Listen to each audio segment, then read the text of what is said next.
রাতের বেলা ছেলে আমার ঘরের দরজায় কান পেতে শোনে আমি একা একা কি করি। গত কয়েক রাত ধরে খেয়াল করছি ছেলে আমার ঘরের বাইরে দাঁড়িয়ে থাকে।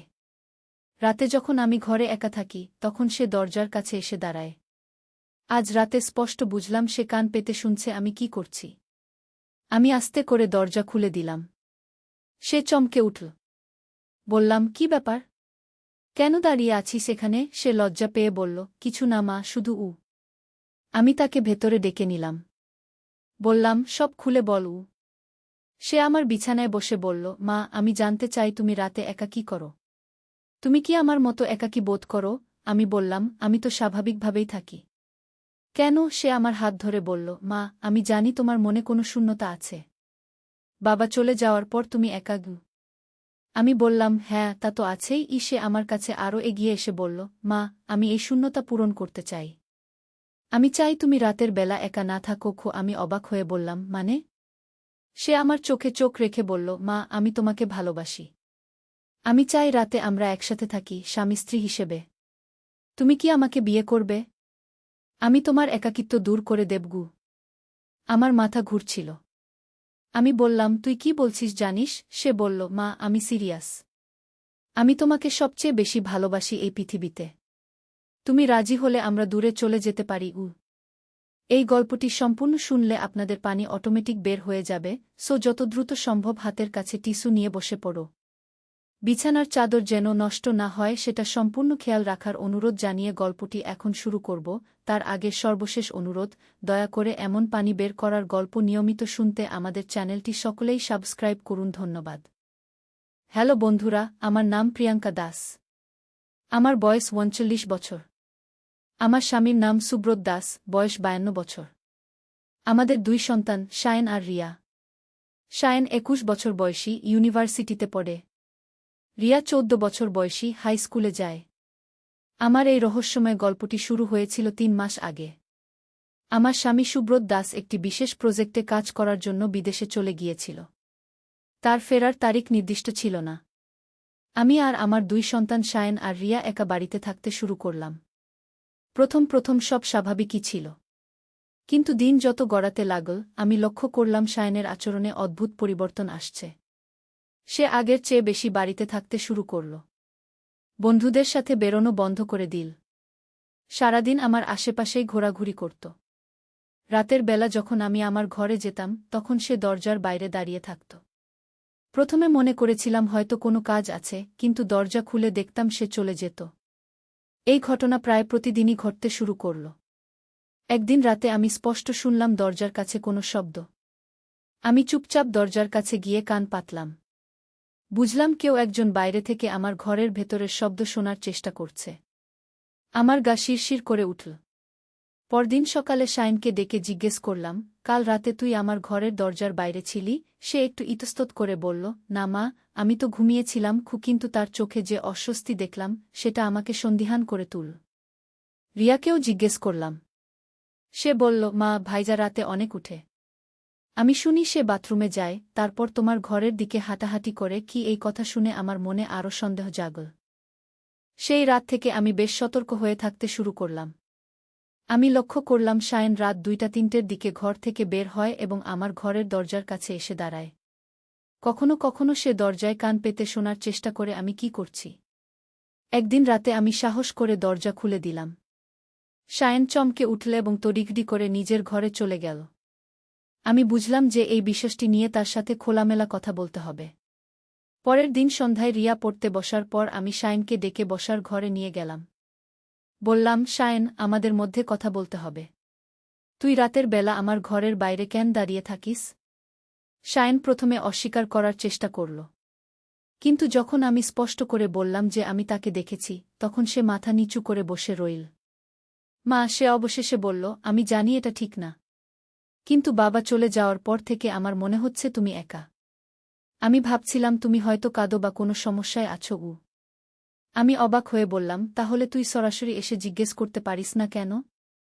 সে বলল, আমি ভয় পেয়েছিলাম তুমি রেগে যাবে। আর আমার মনে হয়েছিল হয়তো তুমি কোনো গোপন কথা বলো বা কাঁদো যেটা আমাকে বলতে চাও না। এই কথা শুনে আমার মন একটু নরম হয়ে গেল। আমি বুঝলাম যে শায়েন আসলে আমার জন্য চিন্তিত। তার মনে হয়েছিল আমি একাকী বোধ করছি এবং সে আমাকে সাহায্য করতে চায়। শায়েন, আমি বললাম, তোর চিন্তা করার দরকার নেই। হ্যাঁ, বাবা নেই বলে মাঝে মাঝে একটু একা লাগে, কিন্তু আমি ঠিক আছি। তুই আর রিয়া তো আছিস গো। কিন্তু শায়েন মাথা নেড়ে বলল, না মা, আমি জানি তোমার মনে কষ্ট আছে। আমি দেখি তুমি কখনো কখনো একা একা বসে থাকো এবং কোনো কিছু ভাবো। সেটা তো স্বাভাবিক, আমি বললাম। সবারই মাঝে মাঝে একা থাকতে ইচ্ছে করে কি? শায়েন আমার কাছে আরও এগিয়ে এল এবং বলল, মা, আমি চাই তুমি সব সময় খুশি থাকো। আমি চাই তোমার কোনো কষ্ট না থাকে গি। তার এই কথা শুনে আমার চোখে জল এসে গেল। আমি বুঝলাম যে আমার ছেলে কতটা পরিপক্ব হয়ে উঠেছে। সে তার মায়ের চিন্তা করে। শায়েন, আমি বললাম, তোর এই চিন্তা দেখে আমি খুশি। কিন্তু তুই যেভাবে রাতে আমার ঘরের বাইরে দাঁড়িয়ে থাকিস, সেটা ঠিক না। এতে আমার অস্বস্তি হয় গে। সে মাথা নেড়ে বলল, আমি জানি মা। আমি আর এরকম করব না গি। কিন্তু তারপরেও শায়েনের আচরণে আরও কিছু পরিবর্তন আমি লক্ষ্য করলাম। সে আমার প্রতি অতিরিক্ত যত্নশীল হয়ে উঠল। আমার জন্য চা বানিয়ে দিত, খাবার পরিবেশন করত, এমনকি আমার কাপড় চোপড় গুছিয়ে রাখত। একদিন রিয়া আমাকে বলল, মা, ভাইয়ার আচরণ কেমন যেন অদ্ভুত লাগছে। সে সব সময় তোমার সাথে থাকতে চায়। আমিও সেটা লক্ষ্য করেছিলাম। শায়েন আমার থেকে দূরে থাকতে চাইত না। আমি যেখানেই যেতাম সেও আমার পিছু পিছু আসত। একদিন সন্ধ্যায় আমি রান্নাঘরে রান্না করছিলাম। শায়েন এসে আমার পাশে দাঁড়াল। বলল, মা, আমি তোমাকে সাহায্য করতে পারি? না, আমি বললাম, তুই পড়তে যা গু। কিন্তু সে আমার পাশেই দাঁড়িয়ে রইল। আমি লক্ষ্য করলাম সে আমার দিকে এমনভাবে তাকিয়ে থাকে যেটা একটু অস্বাভাবিক। শায়েন, আমি বললাম, কি হয়েছে? তুই ঠিক আছিস তো? সে একটু ইতস্তত করে বলল, মা, আমি তোমাকে একটা কথা বলবো। বল। মা, আমার মনে হয় আমি তোমাকে খুব বেশি ভালোবাসি গু। এই কথা শুনে আমি একটু অবাক হলাম। মানে? আমার মনে হয় আমার তোমার প্রতি যে ভালোবাসা, সেটা একটা সাধারণ মাছেলের ভালোবাসা থেকে আলাদা গু। আমার মনে সন্দেহ জাগল। আমি রান্না বন্ধ করে তার দিকে ফিরলাম। তুই কি বলতে চাইছিস? শায়েন মাথা নিচু করে বলল, মা, আমি জানি এটা ভুল। কিন্তু আমার মনে হয় আমি তোমাকে শুধু মা হিসেবে নয়, অন্যভাবেও ভালোবাসি গু। আমার মাথায় যেন বাজ পড়ল। আমি বললাম, শায়েন, তুই কি বলছিস? মা, সে আমার দিকে তাকিয়ে বলল, আমি জানি এটা ঠিক না। কিন্তু বাবা চলে যাওয়ার পর থেকে আমার মনে হচ্ছে আমি তোমার যত্ন নিতে চাই। আমি চাই তুমি সব সময় খুশি থাকো। আমি চাই তোমার সব দুঃখ আমি দূর করে দিই। আমি গভীর শ্বাস নিয়ে বললাম, শায়েন, তুই আমার ছেলে। তোর এরকম চিন্তা করা উচিত না গে। কিন্তু শায়েন বলল, মা, আমি কি তোমাকে খুশি রাখতে পারি না? আমি কি তোমার সব দুঃখ দূর করতে পারি না? আমি বুঝলাম যে শায়েনের মনে একটা বিভ্রান্তি সৃষ্টি হয়েছে। তার বাবার অনুপস্থিতিতে সে নিজেকে পরিবারের পুরুষ সদস্য হিসেবে দেখতে শুরু করেছে। এবং এই ভূমিকা পালন করতে গিয়ে সে একটু বেশিই দায়িত্বশীল হয়ে উঠেছে। শায়েন, আমি ধৈর্য ধরে বললাম, তুই আমার ছেলে এবং তুই আমাকে ভালোবাসিস, এটা খুবই স্বাভাবিক। কিন্তু তোর বাবার জায়গা তুই নিতে পারিস না গে। সে বলল, কিন্তু মা, আমি তো দেখছি তুমি একা। তোমার কেউ নেই গে। আমার তুই আছিস, রিয়া আছে। আর তোর বাবাও ফিরে আসবে গু। কিন্তু শায়েন মাথা নেড়ে বলল, না মা, আমি জানি তোমার মনে শূন্যতা আছে। আমি সেই শূন্যতা পূরণ করতে চাই। এই কথা শুনে আমি বুঝলাম যে বিষয়টি আরও গভীর। শায়েন শুধু দায়িত্বশীল হতে চাইছে না, তার মনে কিছু ভুল ধারণা তৈরি হয়েছে। ঠিক সেই মুহূর্তে হঠাৎ করে দরজার কলিং বেল বাজল। আমরা দুজনেই চমকে উঠলাম। আমি দরজার কাছে গিয়ে কে এসেছে দেখতে চেষ্টা করলাম। দরজা খুলে দেখলাম আমার প্রতিবেশী মিসেস সেন দাঁড়িয়ে আছেন। তার চোখে মুখে উদ্বেগের ছাপ। প্রিয়াঙ্কা, উনি বললেন, তুমি কি ঠিক আছো? আমি তোমাদের বাড়ি থেকে চিৎকারের শব্দ শুনেছি গু। আমি অবাক হয়ে বললাম, চিৎকার? আমরা তো চিৎকার করিনি গিয়ে। মিসেস সেন বললেন, না, আমি স্পষ্ট শুনেছি। মনে হচ্ছিল কেউ কাঁদছে এবং কেউ জোরে কথা বলছে গি। আমি পেছনে তাকিয়ে দেখলাম শায়েন রান্নাঘর থেকে বের হয়ে এসেছে। তার চোখে একটা অদ্ভুত ভাব। মিসেস সেন, আমি বললাম, আমরা শুধু সাধারণ কথাবার্তা বলছিলাম। হয়তো আপনার ভুল শোনা গি। কিন্তু মিসেস সেন দৃঢ়ভাবে বললেন, না প্রিয়াঙ্কা, আমি ভুল শুনিনি। আর শুধু আজ নয়, গত কয়েকদিন ধরেই আমি তোমাদের বাড়ি থেকে অদ্ভুত শব্দ শুনছি গু। এই কথা শুনে আমার মনে সন্দেহ জাগল। আমি বললাম, কি ধরনের শব্দ? রাতের বেলা মনে হয় কেউ হাঁটাহাঁটি করে, আর কখনো কখনো মনে হয় কেউ কাঁদছে গি। আমি শায়নের দিকে তাকালাম। সে মাথা নিচু করে দাঁড়িয়ে আছে। মিসেস সেন, আমি বললাম, আপনি ভুল বুঝেছেন। আমরা সবাই ঠিক আছি। কিন্তু মিসেস সেন বললেন, প্রিয়াঙ্কা, তোমার স্বামী নেই। তুমি একা 2 বাচ্চা নিয়ে আছো। কোনো সমস্যা হলে আমাকে বলো। আমি তাকে আশ্বস্ত করে বিদায় দিলাম। কিন্তু মনে মনে ভাবতে লাগলাম মিসেস সেনের কথা কতটা সত্যি। সেই রাতে আমি বিছানায় শুয়ে ভাবছিলাম শায়নের আচরণ নিয়ে। হঠাৎ আমার মনে পড়ল তার বন্ধু অরিত্র কয়েকদিন আগে এসেছিল। সে বলেছিল যে শায়ন ক্লাসে যাচ্ছে না এবং বন্ধুদের সাথে মেলামেশা বন্ধ করে দিয়েছে। আমি বুঝলাম যে শায়নের মানসিক অবস্থা নিয়ে আমাকে গভীরভাবে চিন্তা করতে হবে। হয়তো তার কোনো মনোবিজ্ঞানের সাহায্য দরকার। পরের দিন সকালে আমি শায়নকে ডেকে বললাম, শায়ন, আমি চাই তুই একজন কাউন্সেলরের সাথে কথা বলিস। সে তীব্র প্রতিবাদ করল। কেন মা? আমার কোনো সমস্যা নেই। তোর আচরণে কিছু পরিবর্তন এসেছে। আমি চাই একজন বিশেষজ্ঞ তোর সাথে কথা বলুক। শায়ন রেগে গিয়ে বলল, আমি কোথাও যাব না। আমি শুধু তোমার যত্ন নিতে চাই। তার এই প্রতিক্রিয়া দেখে আমি আরও চিন্তিত হয়ে পড়লাম। আমি বুঝলাম যে বিষয়টি আমার ভাবনার চেয়েও জটিল। সেই দিন বিকেলে রিয়া স্কুল থেকে ফিরে এল। আমি তাকে ডেকে জিজ্ঞেস করলাম, রিয়া, তোর ভাইয়ার আচরণ নিয়ে তুই কি মনে করিস? রিয়া একটু চিন্তা করে বলল, মা, ভাইয়া খুব অদ্ভুত হয়ে গেছে। সে সব সময় তোমার কথা বলে, আর রাতে সে ঘুমায় না। মানে? আমি শুনি সে রাত জেগে থাকে, আর তোর ঘরের দিকে যায়। এই কথা শুনে আমার মনে আরও সন্দেহ জাগল। আমি বুঝলাম যে শায়ন আমার সাথে কথা বলার পরেও তার আচরণ পরিবর্তন হয়নি। সেই রাতে আমি সতর্ক হয়ে থাকলাম। রাত 2টার দিকে আমি শুনলাম কেউ আমার দরজার বাইরে হাঁটাহাঁটি করছে। আমি চুপচাপ দরজার কাছে গেলাম। দরজার বাইরে শায়ন দাঁড়িয়ে কি যেন বিটবিট করছে। আমি কান পেতে শোনার চেষ্টা করলাম। শুনলাম সে বলছে, মা, আমি তোমাকে ভালোবাসি। আমি তোমার সব দুঃখ দূর করে দেবগু। এই কথা শুনে আমার গা শিরশির করে উঠল।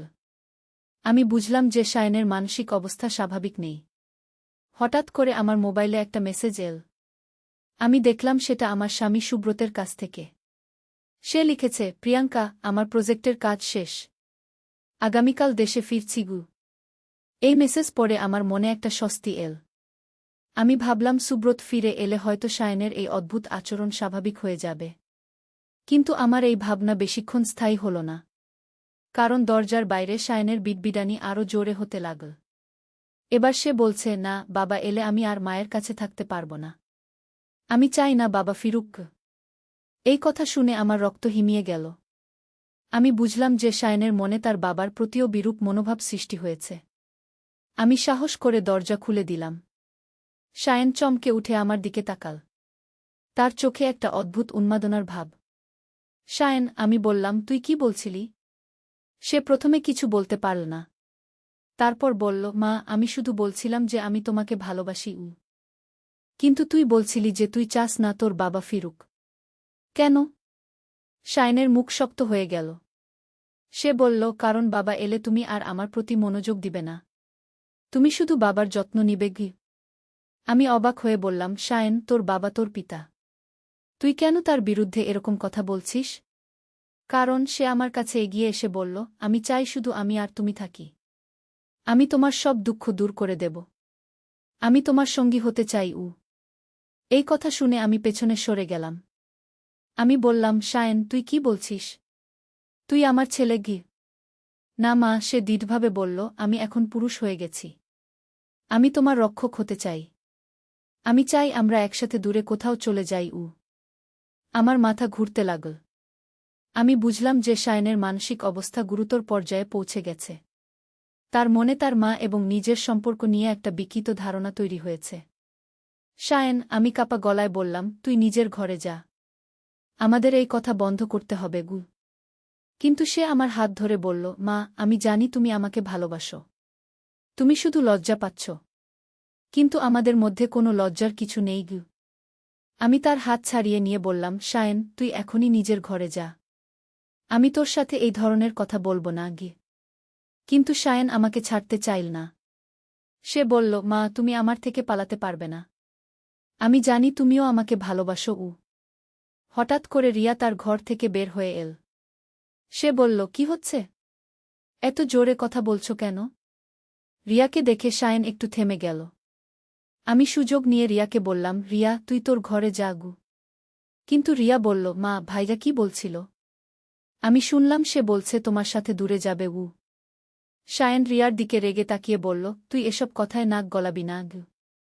রিয়া ভয় পেয়ে আমার পেছনে লুকিয়ে গেল। আমি বুঝলাম যে পরিস্থিতি নিয়ন্ত্রণের বাইরে চলে যাচ্ছে। ঠিক সেই মুহূর্তে আমার মনে পড়ল আমার বোন অনিতার কথা। সে মনোবিজ্ঞানী। আমি ভাবলাম তার সাহায্য নিতে হবে। আমি শায়েনকে বললাম, শায়েন, তুই এখন নিজের ঘরে যা। কাল আমরা এই বিষয়ে কথা বলব। শায়েন অনিচ্ছা সত্ত্বেও নিজের ঘরে চলে গেল। কিন্তু যাওয়ার সময় বলল, মা, আমি ছেড়ে দেব না। আমি তোমাকে পেতেই হবে গু। এই কথা শুনে আমার সারা শরীর কাঁপতে লাগল। আমি রিয়াকে নিয়ে আমার ঘরে গেলাম এবং দরজা বন্ধ করে দিলাম। রিয়া ভয়ে কাঁপতে কাঁপতে বলল, মা, ভাইয়ার কি হয়েছে? সে কেন এরকম কথা বলছে? আমি রিয়াকে শান্ত করার চেষ্টা করলাম। বললাম, রিয়া, তোর ভাইয়ার মানসিক সমস্যা হয়েছে। আমরা তার চিকিৎসা করাবো। সেই রাতে আমি আর ঘুমাতে পারিনি। আমি সারারাত ভাবলাম কিভাবে এই পরিস্থিতি সামলাব। পরের দিন সকালে আমি প্রথমেই আমার বোন অনিতাকে ফোন করলাম। তাকে সব কিছু খুলে বললাম। অনিতা শুনে বলল, প্রিয়াঙ্কা, এটা একটা গুরুতর মানসিক সমস্যা। শায়েনের মনে অডিপাস কমপ্লেক্স তৈরি হয়েছে। এটা একটা মনোবৈজ্ঞানিক অসুখ। কি করব? আমি জিজ্ঞেস করলাম।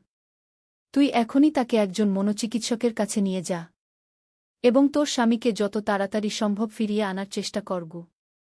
আমি সুব্রতকে ফোন করে সব কিছু বললাম। সে খুব চিন্তিত হয়ে বলল, আমি আজই ফিরছি গু। দুপুরের দিকে আমি শায়েনকে ডেকে বললাম যে আমরা ডাক্তারের কাছে যাব। কিন্তু সে রেগে বলল, আমি কোথাও যাব না। আমার কোনো সমস্যা নেই।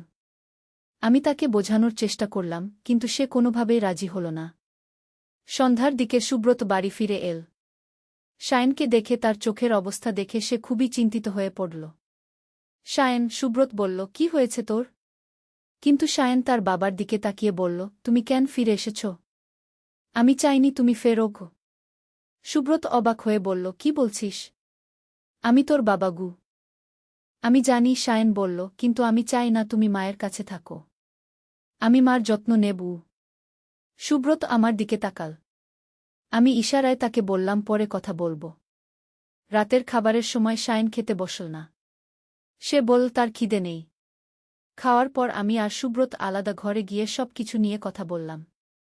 সুব্রত বলল, এটা খুবই গুরুতর। আমরা কাল সকালেই তাকে হাসপাতালে নিয়ে যাব। কিন্তু সেই রাতেই আরও ভয়াবহ ঘটনা ঘটল। রাত 2টার দিকে আমি শুনলাম কেউ আমার ঘরের দরজায় আঘাত করছে। আমি আর সুব্রত দুজনেই উঠে দরজার কাছে গেলাম। বাইরে শায়েনের গলা শোনা যাচ্ছে। সে বলছে, মা, দরজা খোলো। আমি তোমার সাথে কথা বলবো। সুব্রত দরজা খুলে দিল। দেখলাম শায়েন দাঁড়িয়ে আছে এবং তার হাতে একটা বড় ছুরি। শায়েন, সুব্রত চিৎকার করে বলল, তোর হাতে ছুরি কেন? শায়েন ছুরি তার বাবার দিকে তাক করে বলল, তুমি চলে যাও। আমি মার সাথে একা থাকব। আমার প্রাণ শুকিয়ে গেল। আমি বুঝলাম যে শায়েনের মানসিক অবস্থা সম্পূর্ণ নিয়ন্ত্রণের বাইরে চলে গেছে। সুব্রত সাহস করে এগিয়ে গিয়ে বলল, শায়েন, ছুরিটা রেখে দে। আমরা কথা বলব। কিন্তু শায়েন চিৎকার করে বলল, না। তুমি মায়ের কাছ থেকে দূরে সরে যাও। আমি মাকে নিয়ে এখানে থাকব। তারপর হঠাৎ সে ছুরি নামিয়ে রেখে আমার দিকে তাকিয়ে বলল, মা, আমি তোমাকে বিয়ে করব। আমরা দূরে কোথাও চলে যাব। এই কথা শুনে আমি আর সুব্রত দুজনেই বুঝলাম যে পরিস্থিতি খুবই গুরুতর হয়ে গেছে। আমাদের এক্ষুনি পুলিশ আর ডাক্তারের সাহায্য নিতে হবে। কিন্তু ঠিক সেই মুহূর্তে একটা অদ্ভুত ঘটনা ঘটল। শায়েন হঠাৎ করে মাটিতে পড়ে গেল এবং খিঁচুনি শুরু হল। আমরা ভয় পেয়ে তার কাছে গেলাম। দেখলাম তার মুখ দিয়ে ফেনা বেরোচ্ছে এবং চোখ উল্টে যাচ্ছে। অ্যাম্বুলেন্স ডাকো, সুব্রত চিৎকার করে বলল। আমি তাড়াতাড়ি অ্যাম্বুলেন্স ডাকলাম। কিছুক্ষণ পরেই অ্যাম্বুলেন্স এসে পৌঁছাল এবং শায়েনকে হাসপাতালে নিয়ে গেল। হাসপাতালে ডাক্তার পরীক্ষা করে বললেন যে শায়েনের মানসিক চাপের কারণে মৃগীরোগের আক্রমণ হয়েছে। তার মানসিক অবস্থা খুবই খারাপ, ডাক্তার বললেন। তাকে মানসিক হাসপাতালে ভর্তি করতে হবে কি? আমার চোখে জল এসে গেল। আমার ছেলে কিভাবে এতটা অসুস্থ হয়ে গেল? ডাক্তার আরও বললেন, এই ধরনের মানসিক সমস্যা হঠাৎ করেই হয় না। হয়তো অনেকদিন ধরেই তার মনে কিছু সমস্যা ছিল যেটা আমরা বুঝতে পারিনি কি। পরের দিন সকালে শায়নের জ্ঞান ফিরে এল। কিন্তু তার আচরণ আরও বিচিত্র হয়ে গেল। সে কখনো আমাকে চিনতে পারত, কখনো পারত না। কখনো বলতো আমি তার স্ত্রী, কখনো বলতো আমি তার মা। ডাক্তার বললেন যে এটা একটা জটিল মানসিক রোগ যার নাম ডিসোসিয়েটিভ আইডেন্টিটি ডিসঅর্ডার গু। এই রোগে রোগীর ব্যক্তিত্ব বিভিন্ন সময়ে বিভিন্ন রকম হয়ে যায়। আমরা শাইনকে একটা বিশেষজ্ঞ মানসিক হাসপাতালে ভর্তি করালাম। কিন্তু এই গল্পের সবচেয়ে অবাক করার অধ্যায় এখনও বাকি ছিল। 3 মাস পর যখন শায়নের চিকিৎসা চলছিল, তখন একদিন ডাক্তার আমাদের ডেকে একটা চমকপ্রদ তথ্য জানালেন। আপনাদের ছেলে শায়নের কোনো মানসিক রোগ নেই, ডাক্তার বললেন। আমরা অবাক হয়ে বললাম, মানে? আসল কথা হলো, শায়ন গত 6 মাস ধরে একটা বিশেষ ধরনের মাদক সেবন করছিল যার নাম সিনথেটিক এলএসডি। এই মাদক সেবনের ফলে তার আচরণে এই পরিবর্তন এসেছিল। মাদক? আমি চিৎকার করে বললাম, কোথা থেকে? ডাক্তার বললেন, আমরা তদন্ত করে জানতে পেরেছি যে তার কলেজের একটা গ্যাং এই মাদক বিতরণ করে। শায়ন তাদের টার্গেট ছিল। আমাদের মাথায় যেন বাজ পড়ল। আমরা বুঝলাম যে আমাদের ছেলে আসলে একটা মাদকাসক্তির শিকার হয়েছিল। কিন্তু সুব্রত বলল, সে তো এত অদ্ভুত কথা বলত। এই মাদকের প্রভাবে রোগীর মনে হ্যালুসিনেশন হয় এবং তারা এমন কিছু ভাবে যা বাস্তবে নেই। শায়নের মনে হয়েছিল যে সে তার মায়ের প্রেমে পড়েছে, কিন্তু এটা ছিল সম্পূর্ণ মাদকের প্রভাব। আমার চোখে আনন্দের জল এসে গেল। আমার ছেলে আসলে মানসিক রোগী নয়, সে শুধু মাদকের শিকার হয়েছিল। ডাক্তার বললেন, এখন আমরা তার ডিটক্সিফিকেশন করব। মাদকের প্রভাব কমে গেলে সে সম্পূর্ণ স্বাভাবিক হয়ে যাবে। পরের 3 সপ্তাহ চিকিৎসার পর শায়ন সম্পূর্ণ সুস্থ হয়ে বাড়ি ফিরল। সে আমাদের কাছে ক্ষমা চেয়ে বলল যে সে বুঝতেই পারেনি কি করছিল। মা, সে কাঁদতে কাঁদতে বলল, আমি যা যা বলেছিলাম সেটা আমি নিজেও বিশ্বাস করতে পারি না। আমি তোমাকে কষ্ট দিয়েছি। আমি তাকে জড়িয়ে ধরে বললাম, শায়ন, এটা তোর দোষ নয়। তুই মাদকের শিকার হয়েছিলি। পুলিশ সেই মাদক চক্রটিকে ধরল এবং তাদের বিচার হল। আজ 2 বছর পর শায়ন সম্পূর্ণ সুস্থ। সে আবার কলেজে পড়তে শুরু করেছে এবং নতুন বন্ধুদের সাথে মিশছে। আমাদের পরিবার আবার স্বাভাবিক হয়ে গেছে। কিন্তু এই ঘটনা আমাদের শিখিয়েছে যে আমাদের সন্তানদের উপর আরও বেশি নজর রাখতে হবে। রিয়াও এখন বেশ বড় হয়েছে এবং সে জানে যে তার ভাইজা একসময় অসুস্থ ছিল। কিন্তু এখন সব ঠিক। আমার এই গল্প থেকে সবাই একটা শিক্ষা নিতে পারেন। আমাদের সন্তানরা যদি কখনো অদ্ভুত আচরণ করে, তাহলে সেটাকে হালকাভাবে নেওয়া উচিত নয়। হয়তো তারা কোনো মাদকের শিকার হয়েছে বা অন্য কোনো সমস্যায় পড়েছে। আর সবচেয়ে বড় কথা হল, পরিবারের সদস্যদের মধ্যে খোলামেলা কথা বলার পরিবেশ থাকতে হবে। যদি শায়ন আমাদের বলতো যে কেউ তাকে অদ্ভুত কিছু খেতে দিয়েছে, তাহলে হয়তো এই সমস্যা এতদূর যেত না। আজ আমাদের পরিবার আগের চেয়েও বেশি একসাথে আছি। সুব্রত আর বিদেশে কাজে যায় না। আমরা সবাই মিলে থাকি। শায়ন এখন বিশ্ববিদ্যালয়ে সমাজবিজ্ঞান পড়ছে এবং সে মাদক বিরোধী একটা সংগঠনের সাথে কাজ করে। সে অন্য তরুণদের মাদকের ক্ষতি সম্পর্কে সচেতন করে। রিয়াও এখন হাই স্কুলে পড়ছে এবং খুব ভালো ছাত্রী। আমার এই অভিজ্ঞতা বলার উদ্দেশ্য হল যেন অন্য মায়েরাও সতর্ক হন। যদি আপনাদের সন্তানদের আচরণে কোনো অস্বাভাবিকতা লক্ষ্য করেন, তাহলে দেরি না করে বিশেষজ্ঞের সাহায্য। গভীর রাতে ছেলে আমাকে ডেকে তুলল। বলল, মা, আমি একটা অদ্ভুত স্বপ্ন দেখেছি। আমি উঠে বসলাম। সে বলতে লাগল, আমি দেখলাম আমি 2050 সাল থেকে টাইম মেশিনে করে এই যুগে এসেছি। আমি হেসে বললাম, কি যে বলিস? সে গম্ভীর হয়ে বলল, না মা, এটা শুধু স্বপ্ন ছিল না। আমার মনে হচ্ছে এটা সত্যি। আমি আসলে ভবিষ্যৎ থেকে এসেছি তোমাকে বিয়ে করার জন্য, আমার গায়ে কাটা দিল। সে আমার হাত ধরে বলল, ভবিষ্যতে তুমি আমার স্ত্রী। আমি তোমাকে খুঁজে খুঁজে এই যুগে এসেছি। রাতের নিস্তব্ধতায় তার কথা আরও ভয়ঙ্কর লাগছিল। সে আমার চোখের দিকে তাকিয়ে বলল, মা, আমি তোমাকে চিনি কারণ ভবিষ্যতে আমরা স্বামী স্ত্রী।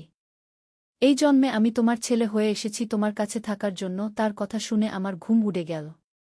সে বলতে লাগল, বিয়ে করো আমাকে, আমাদের ভবিষ্যতের প্রেম এই যুগেও পূর্ণ হোক। ঘড়িতে তখন রাত 3টা বাজছিল। আমি ভাবছিলাম এটা কি সত্যি নাকি তার মানসিক অসুস্থতা। এই গল্পটি সম্পূর্ণ শুনলে আপনাদের পানি অটোমেটিক বের হয়ে যাবে, সো যত দ্রুত সম্ভব হাতের কাছে টিস্যু নিয়ে বসে পড়ুন। বিছানার চাদর যেন নষ্ট না হয় সেটা সম্পূর্ণ খেয়াল রাখার অনুরোধ জানিয়ে গল্পটি এখন শুরু করব। তার আগের সর্বশেষ অনুরোধ, দয়া করে এমন পানি বের করার গল্প নিয়মিত শুনতে আমাদের চ্যানেলটি সকলেই সাবস্ক্রাইব করুন। ধন্যবাদ। হ্যালো বন্ধুরা, আমার নাম মৌমিতা সেনগুপ্তা। আমার বয়স 40 বছর। আমার স্বামীর নাম শুভ্র সেনগুপ্তা, বয়স 43 বছর। আমাদের 2 সন্তান, রাহুল আর নিতা। রাহুল 18 বছর বয়সী, কলেজে পড়ে। নিতা 14 বছর বয়সী, স্কুলে যায়। আজকে যে ঘটনাটা আপনাদের বলতে যাচ্ছি সেটা এতই অদ্ভুত যে প্রথমে আমি নিজেই বিশ্বাস করতে পারিনি। কিন্তু যা ঘটেছে তা আমার পুরো জীবনটাই বদলে দিয়েছে। আমার মনে হচ্ছিল যেন আমি কোনো রহস্য উপন্যাসের ভেতরে ঢুকে পড়েছি। সেদিন ছিল শনিবার। সকালটা খুব সুন্দর ছিল। আমি রান্নাঘরে দাঁড়িয়ে চা বানাচ্ছিলাম। হঠাৎ রাহুল এসে আমার পেছনে দাঁড়াল। সে এমনভাবে দাঁড়িয়েছিল যেন কোনো গভীর চিন্তায় মগ্ন। আমি ঘুরে তাকালাম। দেখি তার চোখে একটা অদ্ভুত ভাব। এমন লাগছিল যেন সে কোনো জটিল সমস্যার সমাধান খুঁজে বার করার চেষ্টা করছে। কি ব্যাপার রাহুল? এমন গম্ভীর কেন? আমি জিজ্ঞেস করলাম। সে আমার দিকে তাকিয়ে বলল, মা, তুমি কি বিশ্বাস করো যে সময় ভ্রমণ সম্ভব? আমি হেসে ফেললাম। আরে পাগল, এসব তো সিনেমার গল্প। বাস্তবে এমন হয় নাকি? কিন্তু রাহুলের মুখে হাসি ছিল না। সে বলল, মা, আমি গতকাল রাতে একটা স্বপ্ন দেখেছি। কিন্তু সেটা শুধু স্বপ্ন মনে হচ্ছে না। মনে হচ্ছে যেন সেটা সত্যি ঘটেছে।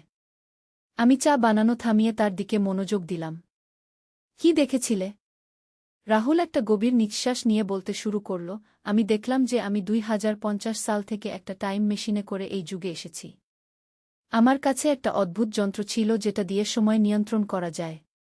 আর আমি এসেছিলাম একটা বিশেষ কাজের জন্য। আমার গায়ে হালকা শিউরে উঠল। এমন বিস্তারিত স্বপ্নের কথা শুনে আমার অদ্ভুত লাগছিল। কি কাজের জন্য? আমি জিজ্ঞেস করলাম। রাহুল আমার চোখের দিকে সরাসরি তাকিয়ে বলল, আমি এসেছিলাম তোমাকে বিয়ে করতে।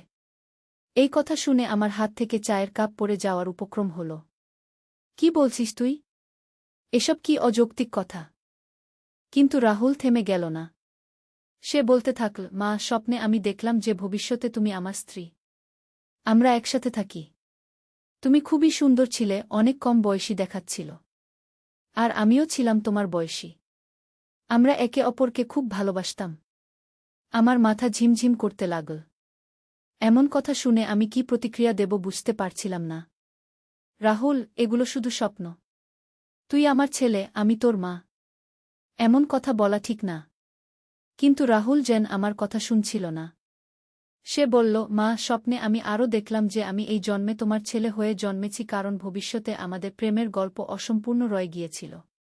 তাই আমি সময় ভ্রমণ করে এই যুগে এসেছি তোমার কাছে থাকার জন্য। আমি ভয়ে কাঁপতে শুরু করলাম। এমন বিচিত্র কথা শুনে আমার মনে হচ্ছিল যেন কোনো ভৌতিক গল্পের মধ্যে পড়ে গেছি। রাহুল, তুই কি ঠিক আছিস? এসব কি বলছিস? রাহুল আমার হাত ধরল। তার হাত ছিল ঠান্ডা। সে বলল, মা, আমি জানি এটা শুনতে অদ্ভুত লাগছে।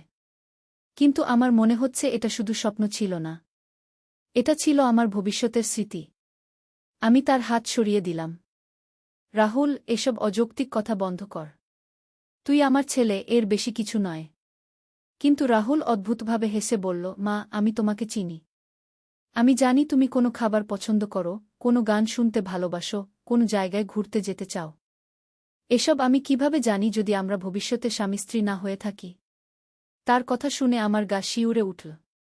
সত্যিই তো, রাহুল আমার পছন্দের অনেক কিছুই জানে যেটা আমি কখনো তাকে বলিনি। এগুলো তো স্বাভাবিক। তুই আমার ছেলে, তাই জানিস। আমি বোঝানোর চেষ্টা করলাম। কিন্তু রাহুল বলল, মা, তুমি কি জানো যে তোমার বাম কাঁধে একটা ছোট তিল আছে যেটা হার্ট শেপের মতো? সেটা কি আমার দেখার কথা? আমি হকচকিয়ে গেলাম। সত্যিই আমার বাম কাঁধে এমন একটা তিল আছে যেটা শুধু আমার স্বামী জানে। রাহুল এটা কিভাবে জানতে পারে? তুই তুই এটা কিভাবে জানিস? আমি ভয়ে ভয়ে জিজ্ঞেস করলাম।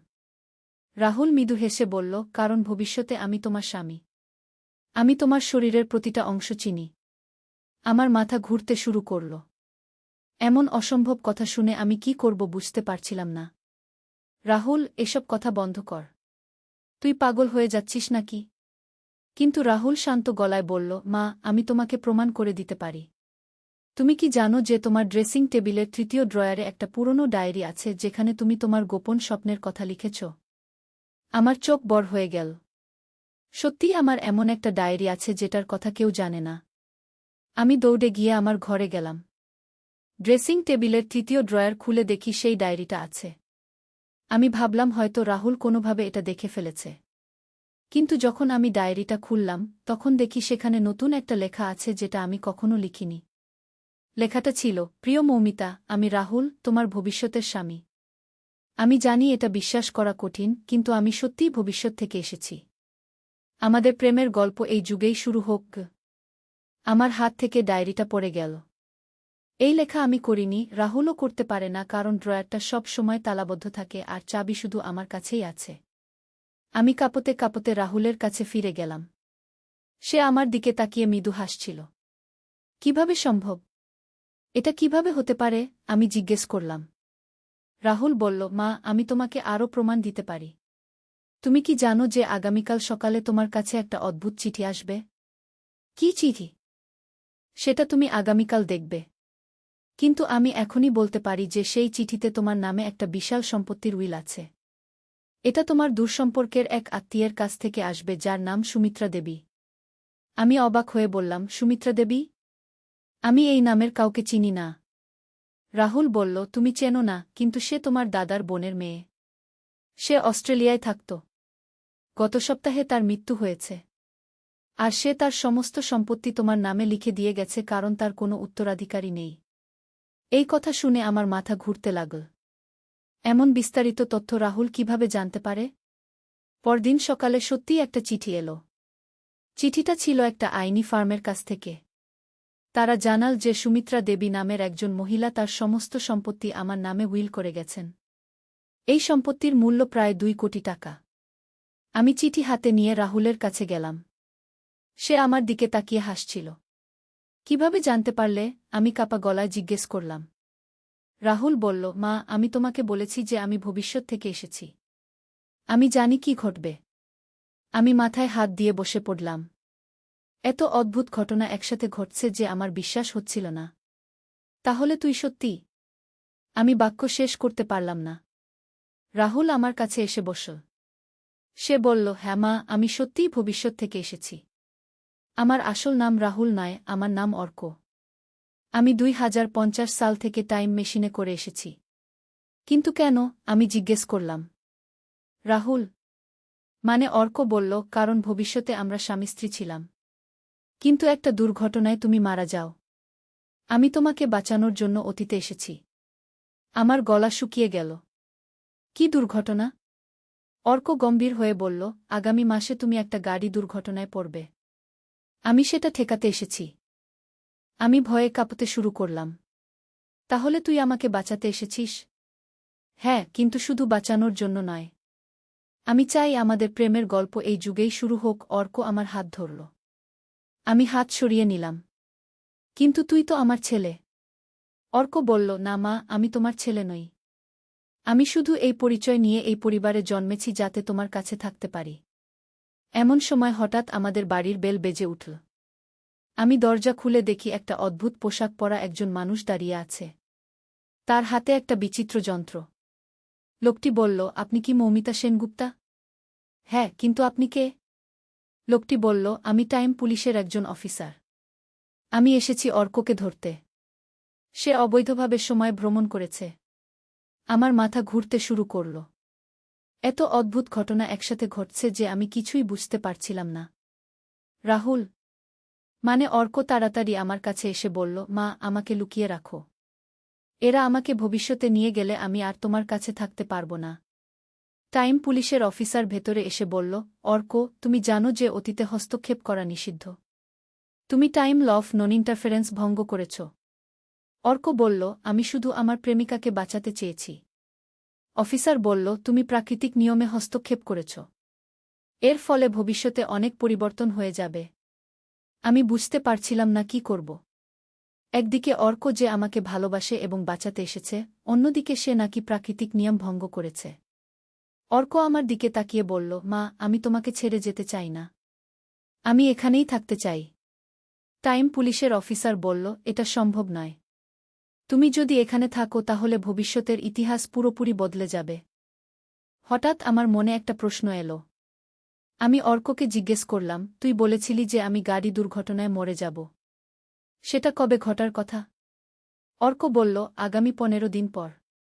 তুমি রাস্তা পার হওয়ার সময় একটা ট্রাক তোমাকে চাপা দেবে। আমি টাইম পুলিশের অফিসারকে বললাম, আমি যদি ওই দিন বাড়ি থেকে না বেরোই তাহলে কি দুর্ঘটনা এড়ানো যাবে? অফিসার বলল, তত্ত্বগতভাবে হ্যাঁ। কিন্তু অর্ককে তার নিজের সময়ে ফিরে যেতে হবে। অর্ক কাঁদতে শুরু করল। সে বলল, মা, আমি তোমাকে ছেড়ে যেতে পারব না। আমি তার মাথায় হাত বুলিয়ে দিলাম। যদিও পুরো ব্যাপারটা অবিশ্বাস্য, কিন্তু আমি বুঝতে পারছিলাম যে অর্ক সত্যিই আমাকে ভালোবাসে। তুই যাবি কবে? আমি জিজ্ঞেস করলাম। টাইম পুলিশের অফিসার বলল, এখনই। বেশি দেরি করলে টাইম লাইন আরও নষ্ট হয়ে যাবে। অর্ক আমাকে জড়িয়ে ধরল। তার চোখে পানি। সে বলল, মা, আমি চাই তুমি মনে রাখো যে আমি তোমাকে কত ভালোবাসি। ভবিষ্যতে আমরা আবার মিলিত হব। আমিও কান্না সামলাতে পারলাম না। এতদিন যাকে আমি আমার ছেলে মনে করেছি সে আসলে ভবিষ্যৎ থেকে আসা আমার প্রেমিক। কি অদ্ভুত নিয়তি! অর্ক টাইম পুলিশের অফিসারের সাথে চলে গেল। তার যাওয়ার সাথে সাথে আমার ঘরের সব কিছু পরিবর্তিত হয়ে গেল। রাহুলের সমস্ত জিনিসপত্র অদৃশ্য হয়ে গেল। যেন সে কখনো এই বাড়িতে ছিলই না। আমি কিছুক্ষণ স্তব্ধ হয়ে বসে থাকলাম। তারপর বুঝলাম যে এখন আমার শুধু এক মেয়ে নিতা আছে। আর আমার স্মৃতিতেও রাহুলের কোনো অস্তিত্ব নেই। শুধু আমার মনে আছে যে অর্ক নামে একজন ভবিষ্যৎ থেকে এসেছিল আমাকে বাঁচানোর জন্য।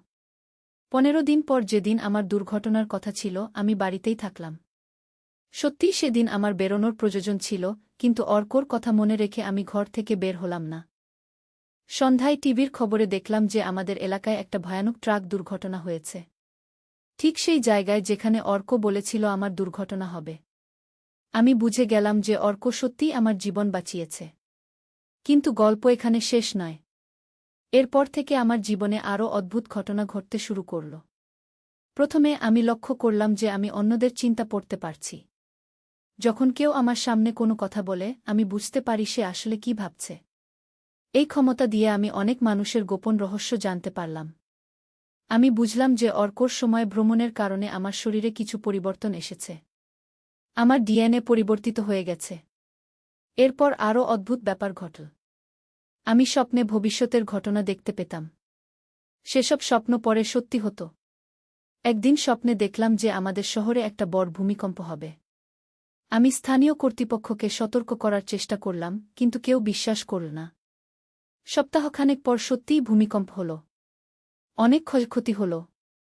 আমি যে এলাকার মানুষদের আগে থেকে সতর্ক করে দিয়েছিলাম তারা নিরাপদ জায়গা চলে গিয়েছিল বলে বেঁচে গেল। এরপর থেকে মানুষ আমাকে ভবিষ্যৎ দেখার ক্ষমতা আছে বলে ভাবতে শুরু করল। অনেকে আমার কাছে এসে তাদের ভবিষ্যৎ জানতে চাইত। কিন্তু আমি বুঝতে পারছিলাম যে এই ক্ষমতা আমার জন্য বোঝা হয়ে উঠছে। আমি এমন কিছু দেখতাম যা আমি দেখতে চাইতাম না। একদিন স্বপ্নে দেখলাম যে আমার স্বামী শুভ্রর একটা গোপন সম্পর্ক আছে তার অফিসের একজন সহকর্মীর সাথে। আমি এই স্বপ্ন দেখে খুব কষ্ট পেলাম। আমি ঠিক করলাম যে শুভ্রকে এ ব্যাপারে কিছু বলবো না। কিন্তু তার আচরণ লক্ষ্য করতে শুরু করলাম।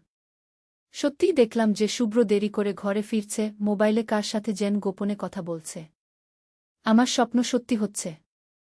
একদিন আমি সিদ্ধান্ত নিলাম যে শুভ্রর অফিসে গিয়ে সব কিছু যাচাই করব।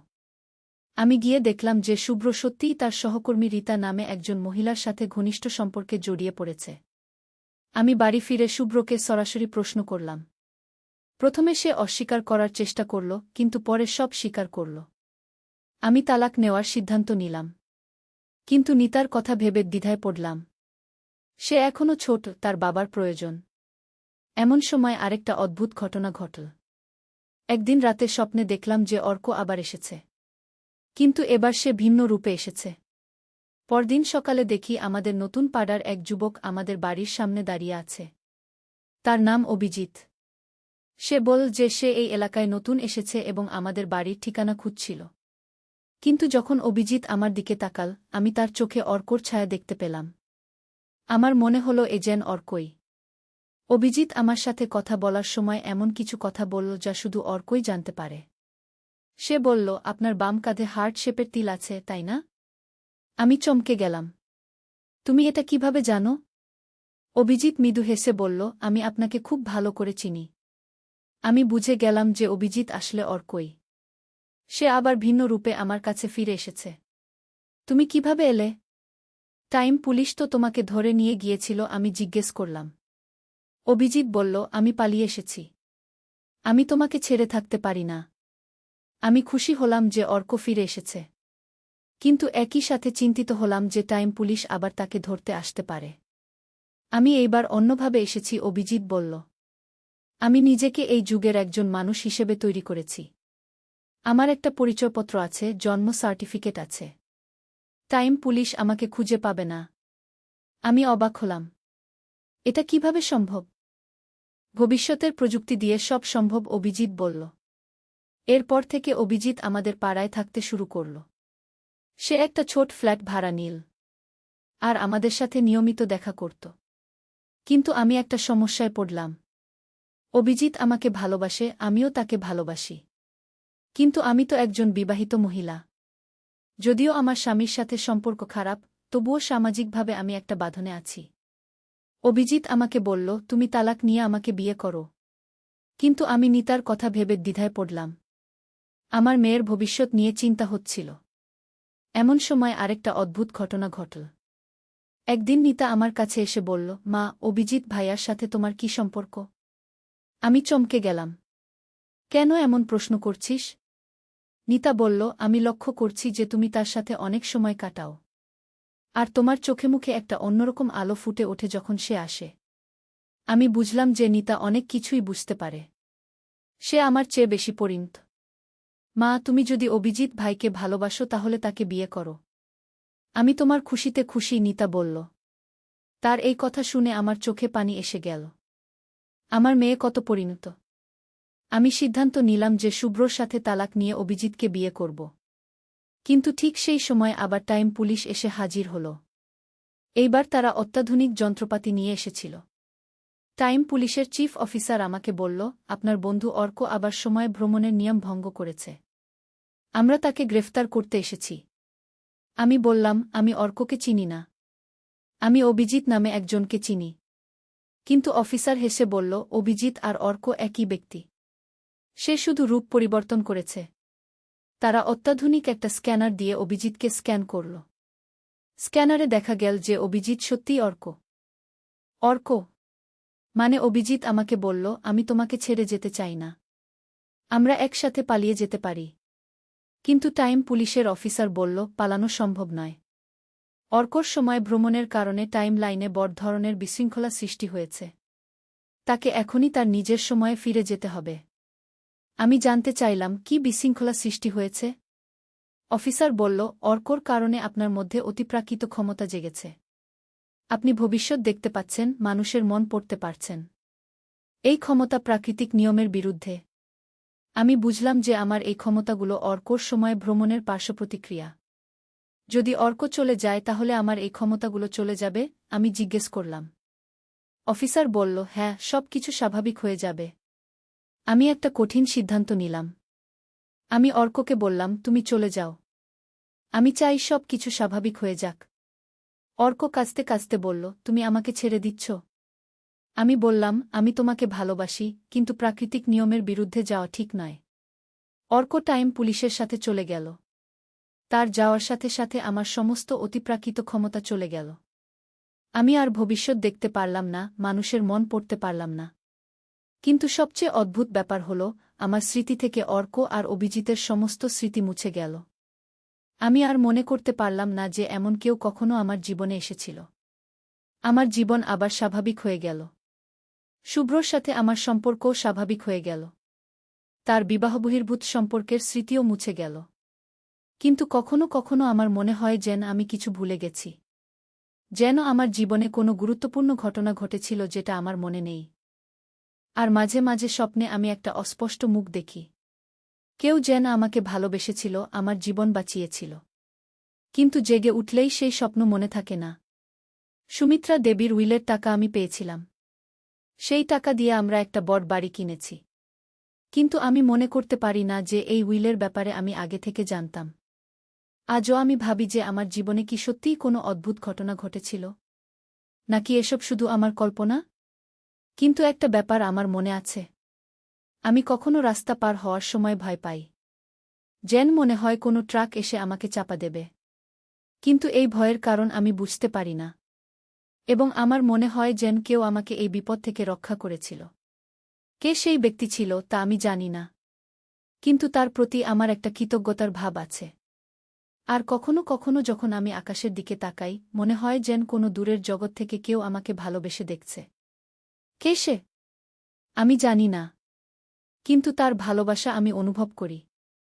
হয়তো কোনো দিন আমার স্মৃতি ফিরে আসবে। হয়তো জানতে পারব যে আমার জীবনে সত্যিই কোনো অদ্ভুত প্রেমের গল্প ঘটেছিল। এমন এক প্রেমের গল্প যা সময়ের সীমানা পেরিয়ে এসেছিল শুধু আমাকে ভালোবাসার জন্য। কিন্তু এখনকার জন্য আমি শুধু এটুকু বলতে পারি যে আমার জীবনে এমন কিছু ঘটেছে যা সাধারণ নয়। এমন কিছু যা আমার জীবনকে বদলে দিয়েছে, যদিও আমি তার পুরো সত্য মনে করতে পারি না। আর এই গল্পটা বলতে বলতে আমার মনে হচ্ছে যেন আমি কাউকে মিস করছি। কিন্তু কাকে মিস করছি তা আমি জানি না। শুধু জানি যে কেউ একজন আমাকে খুব ভালোবাসত, আর আমিও তাকে ভালোবাসতাম। হয়তো এই গল্পটাই সেই প্রেমের একমাত্র প্রমাণ যা আমার কাছে রয়ে গেছে। তবার আলো। একটি ইসলামিক গল্প। প্রথম অধ্যায়, অন্ধকারের সূচনা। বাগদাদের ব্যস্ত বাজারে হারুন নামের এক যুবক তার দোকানে বসেছিল। বয়স মাত্র 25, কিন্তু তার চোখে ছিল পৃথিবীর সব লোভ আর স্বার্থের ছাপ। পিতার রেখে যাওয়া কাপড়ের ব্যবসা এখন তার হাতে। কিন্তু হালাল রুজির চেয়ে সহজ টাকা আয় করার পথই তার কাছে মনে হতো বেশি আকর্ষণীয়। হারুন ভাই, এই কাপড়টা কত দামে দিবেন? একজন গরিব মহিলা জিজ্ঞেস করল। হারুন কাপড়টার দিকে তাকিয়ে মনে মনে হিসেব করল। কাপড়টার আসল দাম 5 দিনার, কিন্তু এই মহিলাকে দেখে মনে হচ্ছে অনেক টাকা আছে। বিবিজি, এটা খুবই দামি কাপড়। 11 দিনার ছাড়া দিতে পারব না, হারুন মিথ্যা বলল। মহিলা দীর্ঘশ্বাস ফেলে বলল, এত দাম? আমার মেয়ের বিয়ের জন্য চাইছিলাম। আল্লাহ হাফেজ। মহিলা চলে গেলে হারুনের মনে কোনো অনুশোচনা হল না। বরং সে ভাবল, আরে এমনিতেই তো দাম বলেছি। কেনার ইচ্ছা থাকলে কিনত। দিনের পর দিন এভাবেই চলতে থাকে। হারুন মানুষদের সাথে মিথ্যা বলে, ভেজাল দিয়ে, নকল জিনিস আসল দামে বেচে প্রচুর টাকা কামাতে থাকে। ধীরে ধীরে তার ব্যবসা বড় হয়। কিন্তু তার হৃদয় আরও কঠিন হতে থাকে। হারুনের ছোট বোন আয়েশা প্রায় তাকে বলত, ভাই, আপনি নামাজ পড়েন না কেন? আব্বা তো আপনাকে ছোটবেলায় অনেক দিনই কথা শিখিয়েছিলেন। আয়েশা, এসব বাচ্চাদের কথা। আমার কাজকর্ম নিয়ে ব্যস্ত থাক। নামাজ কালাম দিয়ে পেট ভরে না, হারুন বিরক্তির সাথে উত্তর দিত। দ্বিতীয় অধ্যায়, গুনাহের পাহাড়। বছর 2 পরে হারুনের অবস্থা আরও খারাপ হয়ে গেল। এখন সে শুধু ব্যবসায় প্রতারণাই করে না, সুদের কারবারও শুরু করেছে। তার দোকানের পাশেই এক বৃদ্ধ লোক আবু ইব্রাহিমের ছোট্ট কিতাবের দোকান। আবু ইব্রাহিম নিয়মিত 5 ওয়াক্ত নামাজ পড়েন, রোজা রাখেন, মানুষকে ভালো কথা বলেন। একদিন আবু ইব্রাহিম হারুনের কাছে এসে বললেন, বেটা হারুন, তুমি জানো তো সুদ হারাম। আল্লাহ তাআলা কুরআনে স্পষ্ট বলেছেন যে যারা সুদ খায় তারা পাগলের মতো উঠবে কিয়ামতের দিন। হারুন রেগে গিয়ে বলল, চাচা, আপনার কিতাবের দোকানেই থাকুন। আমার ব্যবসায় নাক গলানোর দরকার নেই। আপনার আল্লাহ যদি সত্যিই আছেন তাহলে আমাকে শাস্তি দিক দেখি। এই কথা বলে হারুন ঠাট্টা করে হেসে উঠল। আবু ইব্রাহিমের চোখে পানি এসে গেল। তিনি মনে মনে আল্লাহর কাছে দোয়া করলেন, হে আল্লাহ, এই ছেলেটিকে হিদায়াত দান করুন গো। হারুনের অন্যায়ের মাত্রা ক্রমেই বাড়তে থাকল। এখন সে মানুষের জরুরি প্রয়োজনের সুযোগ নিয়ে অতিরিক্ত লাভ নেয়া। কেউ অসুস্থ হয়ে টাকার দরকার হলে সে ভারী সুদে টাকা ধার দেয়া। একদিন তার এলাকার একজন বিধবা মহিলা এসে বলল, হারুন ভাই, আমার ছেলে খুব অসুস্থ। ডাক্তার বলেছে অপারেশন করতে হবে। আপনার কাছে 50 দিনার আছে? পরে শোধ করে দেব। হারুন বলল, 50 দিনার দিতে পারি, কিন্তু মাসে 10 দিনার সুদ লাগবে। এত সুদ? আল্লাহর দোহাই, আমার ছেলের জান বাঁচান, মহিলা কাঁদতে কাঁদতে বলল। ব্যবসা হলো ব্যবসা। আমি দাতব্য প্রতিষ্ঠান নই, হারুন নির্দয়ভাবে উত্তর দিল। তৃতীয় অধ্যায় আল্লাহর পরীক্ষা। হারুনের গুনাহের পাহাড় যখন আকাশ ছুঁই ছুঁই ঠিক তখনই আল্লাহর পরীক্ষা এল। একদিন সকালে সে দেখল তার প্রধান গুদামে আগুন লেগেছে। রাতারাতি তার কয়েক হাজার দিনারের মাল পুড়ে গেল। এটা নিশ্চয়ই কোনো প্রতিদ্বন্দ্বীর কাজ, হারুন ভাবল। কিন্তু এটাই শেষ নয়। পরের সপ্তাহে তার বর একজন খদ্দের যে তার কাছে 1000 দিনার ধার ছিল, সে হঠাৎ শহর ছেড়ে চলে গেল। তারপর ব্যাংকের মতো কাজ করা একজন ব্যবসায়ী, যার কাছে হারুনের 3000 দিনার জমা ছিল, সে দেউলিয়া হয়ে গেল। মাত্র 1 মাসের মধ্যে হারুনের অবস্থা একেবারে পাল্টে গেল। যে লোক আগে গর্বের সাথে সুদের কারবার করত, সে এখন নিজেই সুদে টাকা নিতে বাধ্য হল। কিন্তু তবুও তার মনে কোনো তবার ভাব আসল না। এসব হয়েই থাকে ব্যবসায়। আবার উঠে দাঁড়াবো, হারুন মনে মনে ঠিক করল। কিন্তু আল্লাহর পরীক্ষা আরও কঠিন হল। হারুনের একমাত্র বোন আয়েশা, যে তার খুব প্রিয় ছিল, হঠাৎ অসুস্থ হয়ে পড়ল। ডাক্তার বলল দামি চিকিৎসা লাগবে, নইলে তার জীবন বিপদে। হারুন যখন টাকার জন্য এদিক সেদিক ছুটাছুটি করছিল, তখন সেই বিধবা মহিলা এসে বলল, হারুন ভাই, আপনিও তো আজ টাকার জন্য ছুটছেন। এখন বুঝবেন আল্লাহর কুদরত। তবুও সময় আছে তবা করার। হারুনের চোখ তখনও খোলেনি। সে রেগে গিয়ে বলল, চলে যান এখান থেকে। আপনার কথায় আমার কোনো কাজ হবে না গি। চতুর্থ অধ্যায় একটি স্বপ্ন।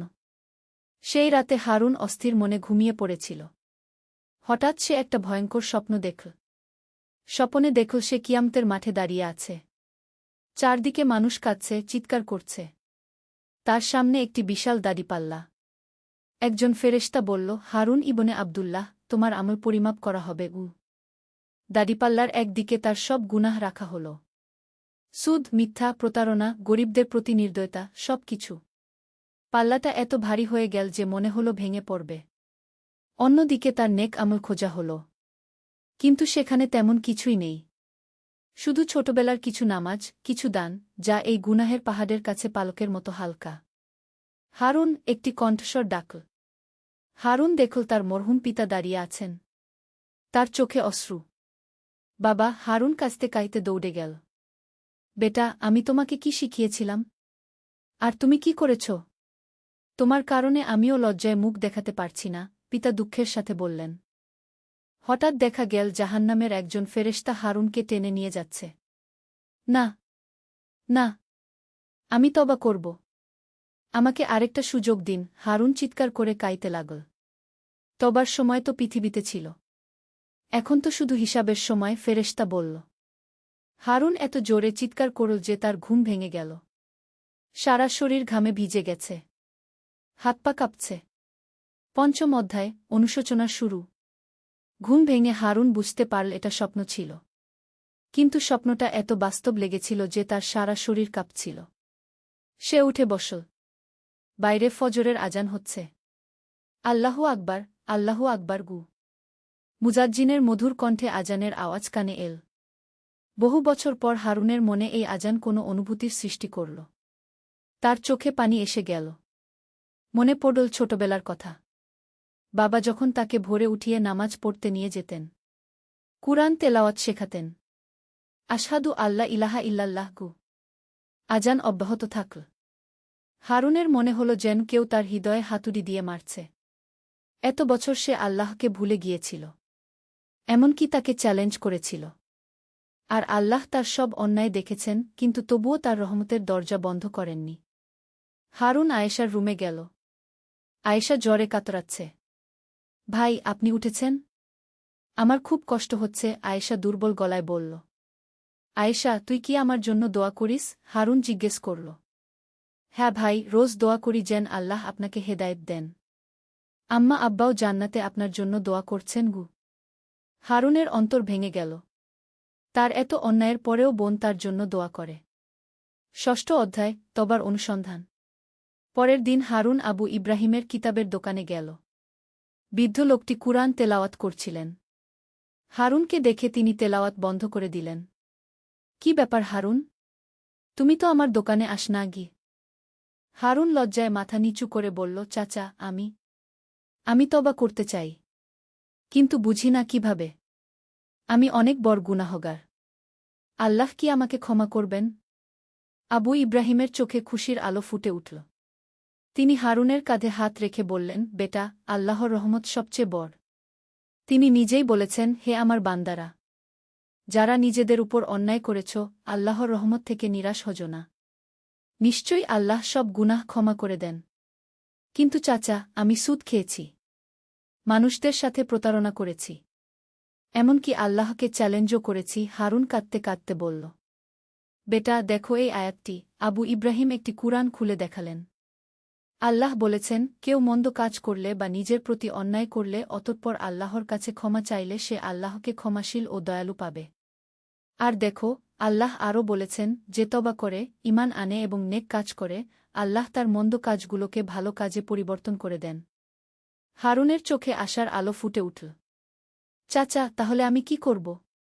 প্রথমে সত্যিকারের তওবা করো, অর্থাৎ তুমি যে সব গুনাহ করেছ সেগুলোর জন্য আল্লাহর কাছে কাঁদো, লজ্জিত হও, আর প্রতিজ্ঞা করো যে আর কখনো এসব করবে না। তারপর যাদের হক নষ্ট করেছ তাদের হক ফিরিয়ে দাও। সপ্তম অধ্যায়, তবার রাত।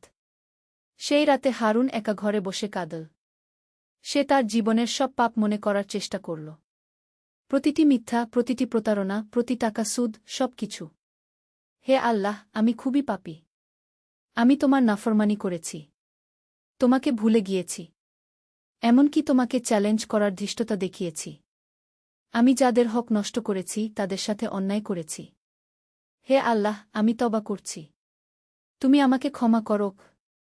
হারুন সারা রাত কেঁদে কেঁদে দোয়া করল। তার মনে হল যেন বছরের পর বছরের একটা ভারী বোঝা নেমে গেছে। ফজরের আজান হলে সে অজু করে নামাজ পড়ল। বহু বছর পর সে নামাজ পড়ল। নামাজে দাঁড়িয়ে সে আবার কাঁদল। সূরা ফাতিহা পড়তে পড়তে তার কণ্ঠস্বর ভেঙে গেল। নামাজ শেষে সে আল্লাহর কাছে আরও দোয়া করল, হে আল্লাহ, আমি ভুল পথে ছিলাম, এখন তুমি আমাকে সোজা পথ দেখাও। আমি তোমার নেক বান্দা হতে চাই। অষ্টম অধ্যায়, হক ফিরিয়ে দেওয়া। পরের দিন থেকে হারুন তার জীবনের সবচেয়ে কঠিন কাজ শুরু করল, মানুষের হক ফিরিয়ে দেওয়া। প্রথমে সে তার হিসাবের খাতা বের করল। দেখল কত মানুষের সাথে সে প্রতারণা করেছে, কাদের থেকে অতিরিক্ত টাকা নিয়েছে। প্রথমে সে সেই বিধবা মহিলার কাছে গেল যে তার ছেলের চিকিৎসার জন্য সুদে টাকা নিয়েছিল। খালাম্মা, আমি আপনার কাছে ক্ষমা চাইতে এসেছি। আমি আপনার থেকে যে সুদ নিয়েছি সেটা হারাম ছিল। এই যে আপনার আসল টাকা, আর এই যে সুদের টাকাগুলো। সুদের টাকা আমি ফেরত দিচ্ছি গু। মহিলা অবাক হয়ে গেল। কিন্তু হারুন বেটা, তুমি তো খালাম্মা, আমি তওবা করেছি, আল্লাহর কাছে ক্ষমা চেয়েছি, এখন আপনার কাছেও ক্ষমা চাই। আপনি দোয়া করবেন আমার জন্য? মহিলার চোখে পানি এসে গেল। আল্লাহ তোমাকে হেদায়েত দিয়েছেন বেটা, অবশ্যই দোয়া করব। এভাবে হারুন একের পর এক সবার কাছে গিয়ে তাদের হক ফিরিয়ে দিতে লাগল। যাদের সাথে প্রতারণা করেছিল তাদের কাছ থেকে ক্ষমা চাইল। কিছু মানুষ খুশি হয়ে ক্ষমা করে দিল, আবার কেউ কেউ রেগে গিয়ে বলল, এখন এসে ক্ষমা চাইলেই হয়ে যাবে। কিন্তু হারুন হতাশ হল না। সে ভাবল, মানুষ রাগ করতেই পারে, তার অন্যায়ের পরিণতি তাকেই ভোগ করতে হবে। নবম অধ্যায়, নতুন জীবনের শুরু। হারুনের কাছে এখন খুব বেশি টাকা নেই। সবার হক ফেরত দিতে দিতে তার সঞ্চয় প্রায় শেষ। কিন্তু তার মনে এক অদ্ভুত শান্তি। সে এখন নিয়মিত 5 ওয়াক্ত নামাজ পড়ে, প্রতিদিন কুরআন তেলাওয়াত করে। আবু ইব্রাহিম চাচার কাছ থেকে দ্বীনি ইলম শিখছে। তার ব্যবসাও এখন সম্পূর্ণ হালাল উপায়ে চালা। সততার সাথে মানুষকে জিনিসের আসল দাম বলে। কেউ গরিব হলে কম দামে দেয়, কখনো কখনো বিনামূল্যেও দিয়ে দেয়া। একদিন এক গরিব মানুষ এসে বলল, হারুন ভাই, আমার একটা কাপড় দরকার, কিন্তু পয়সা কম আছে গু।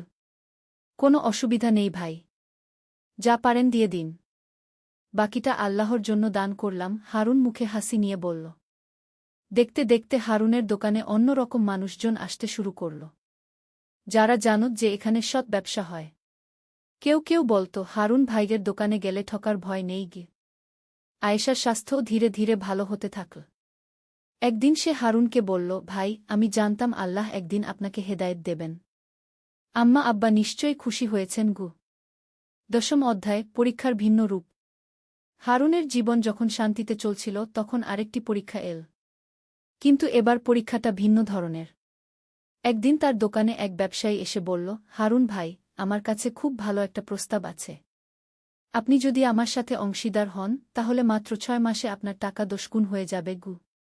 কি ধরনের ব্যবসা? হারুন জিজ্ঞেস করল। আরে এসব কথায় কি? আমাকে বিশ্বাস করুন। আমি কি কখনো আপনার ক্ষতি করব? পুরনো হারুন হলে নিশ্চয়ই লোভে পড়ে যেত। কিন্তু এখন সে সতর্ক। ভাই, ব্যবসার ব্যাপারটা পরিষ্কার করে বলুন।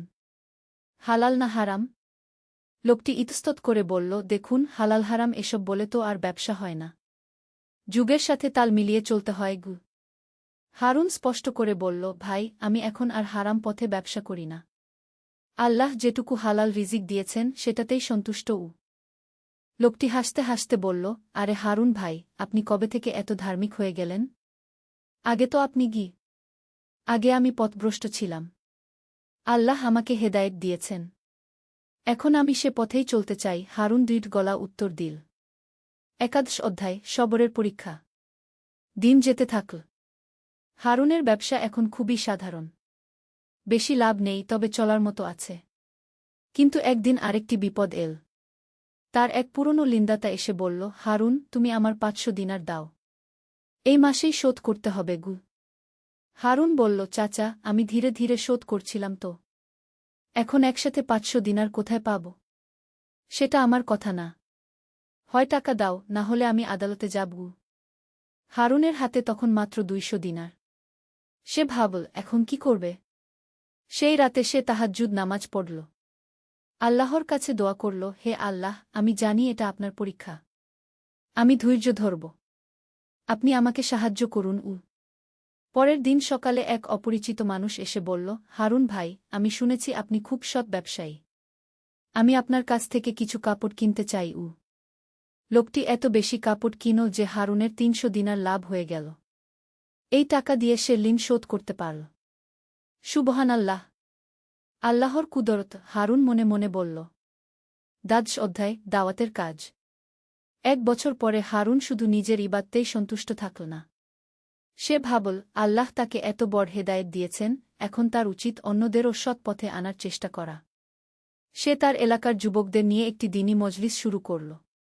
সপ্তাহে একবার সবাই মিলে কুরআন হাদিস নিয়ে আলোচনা করত।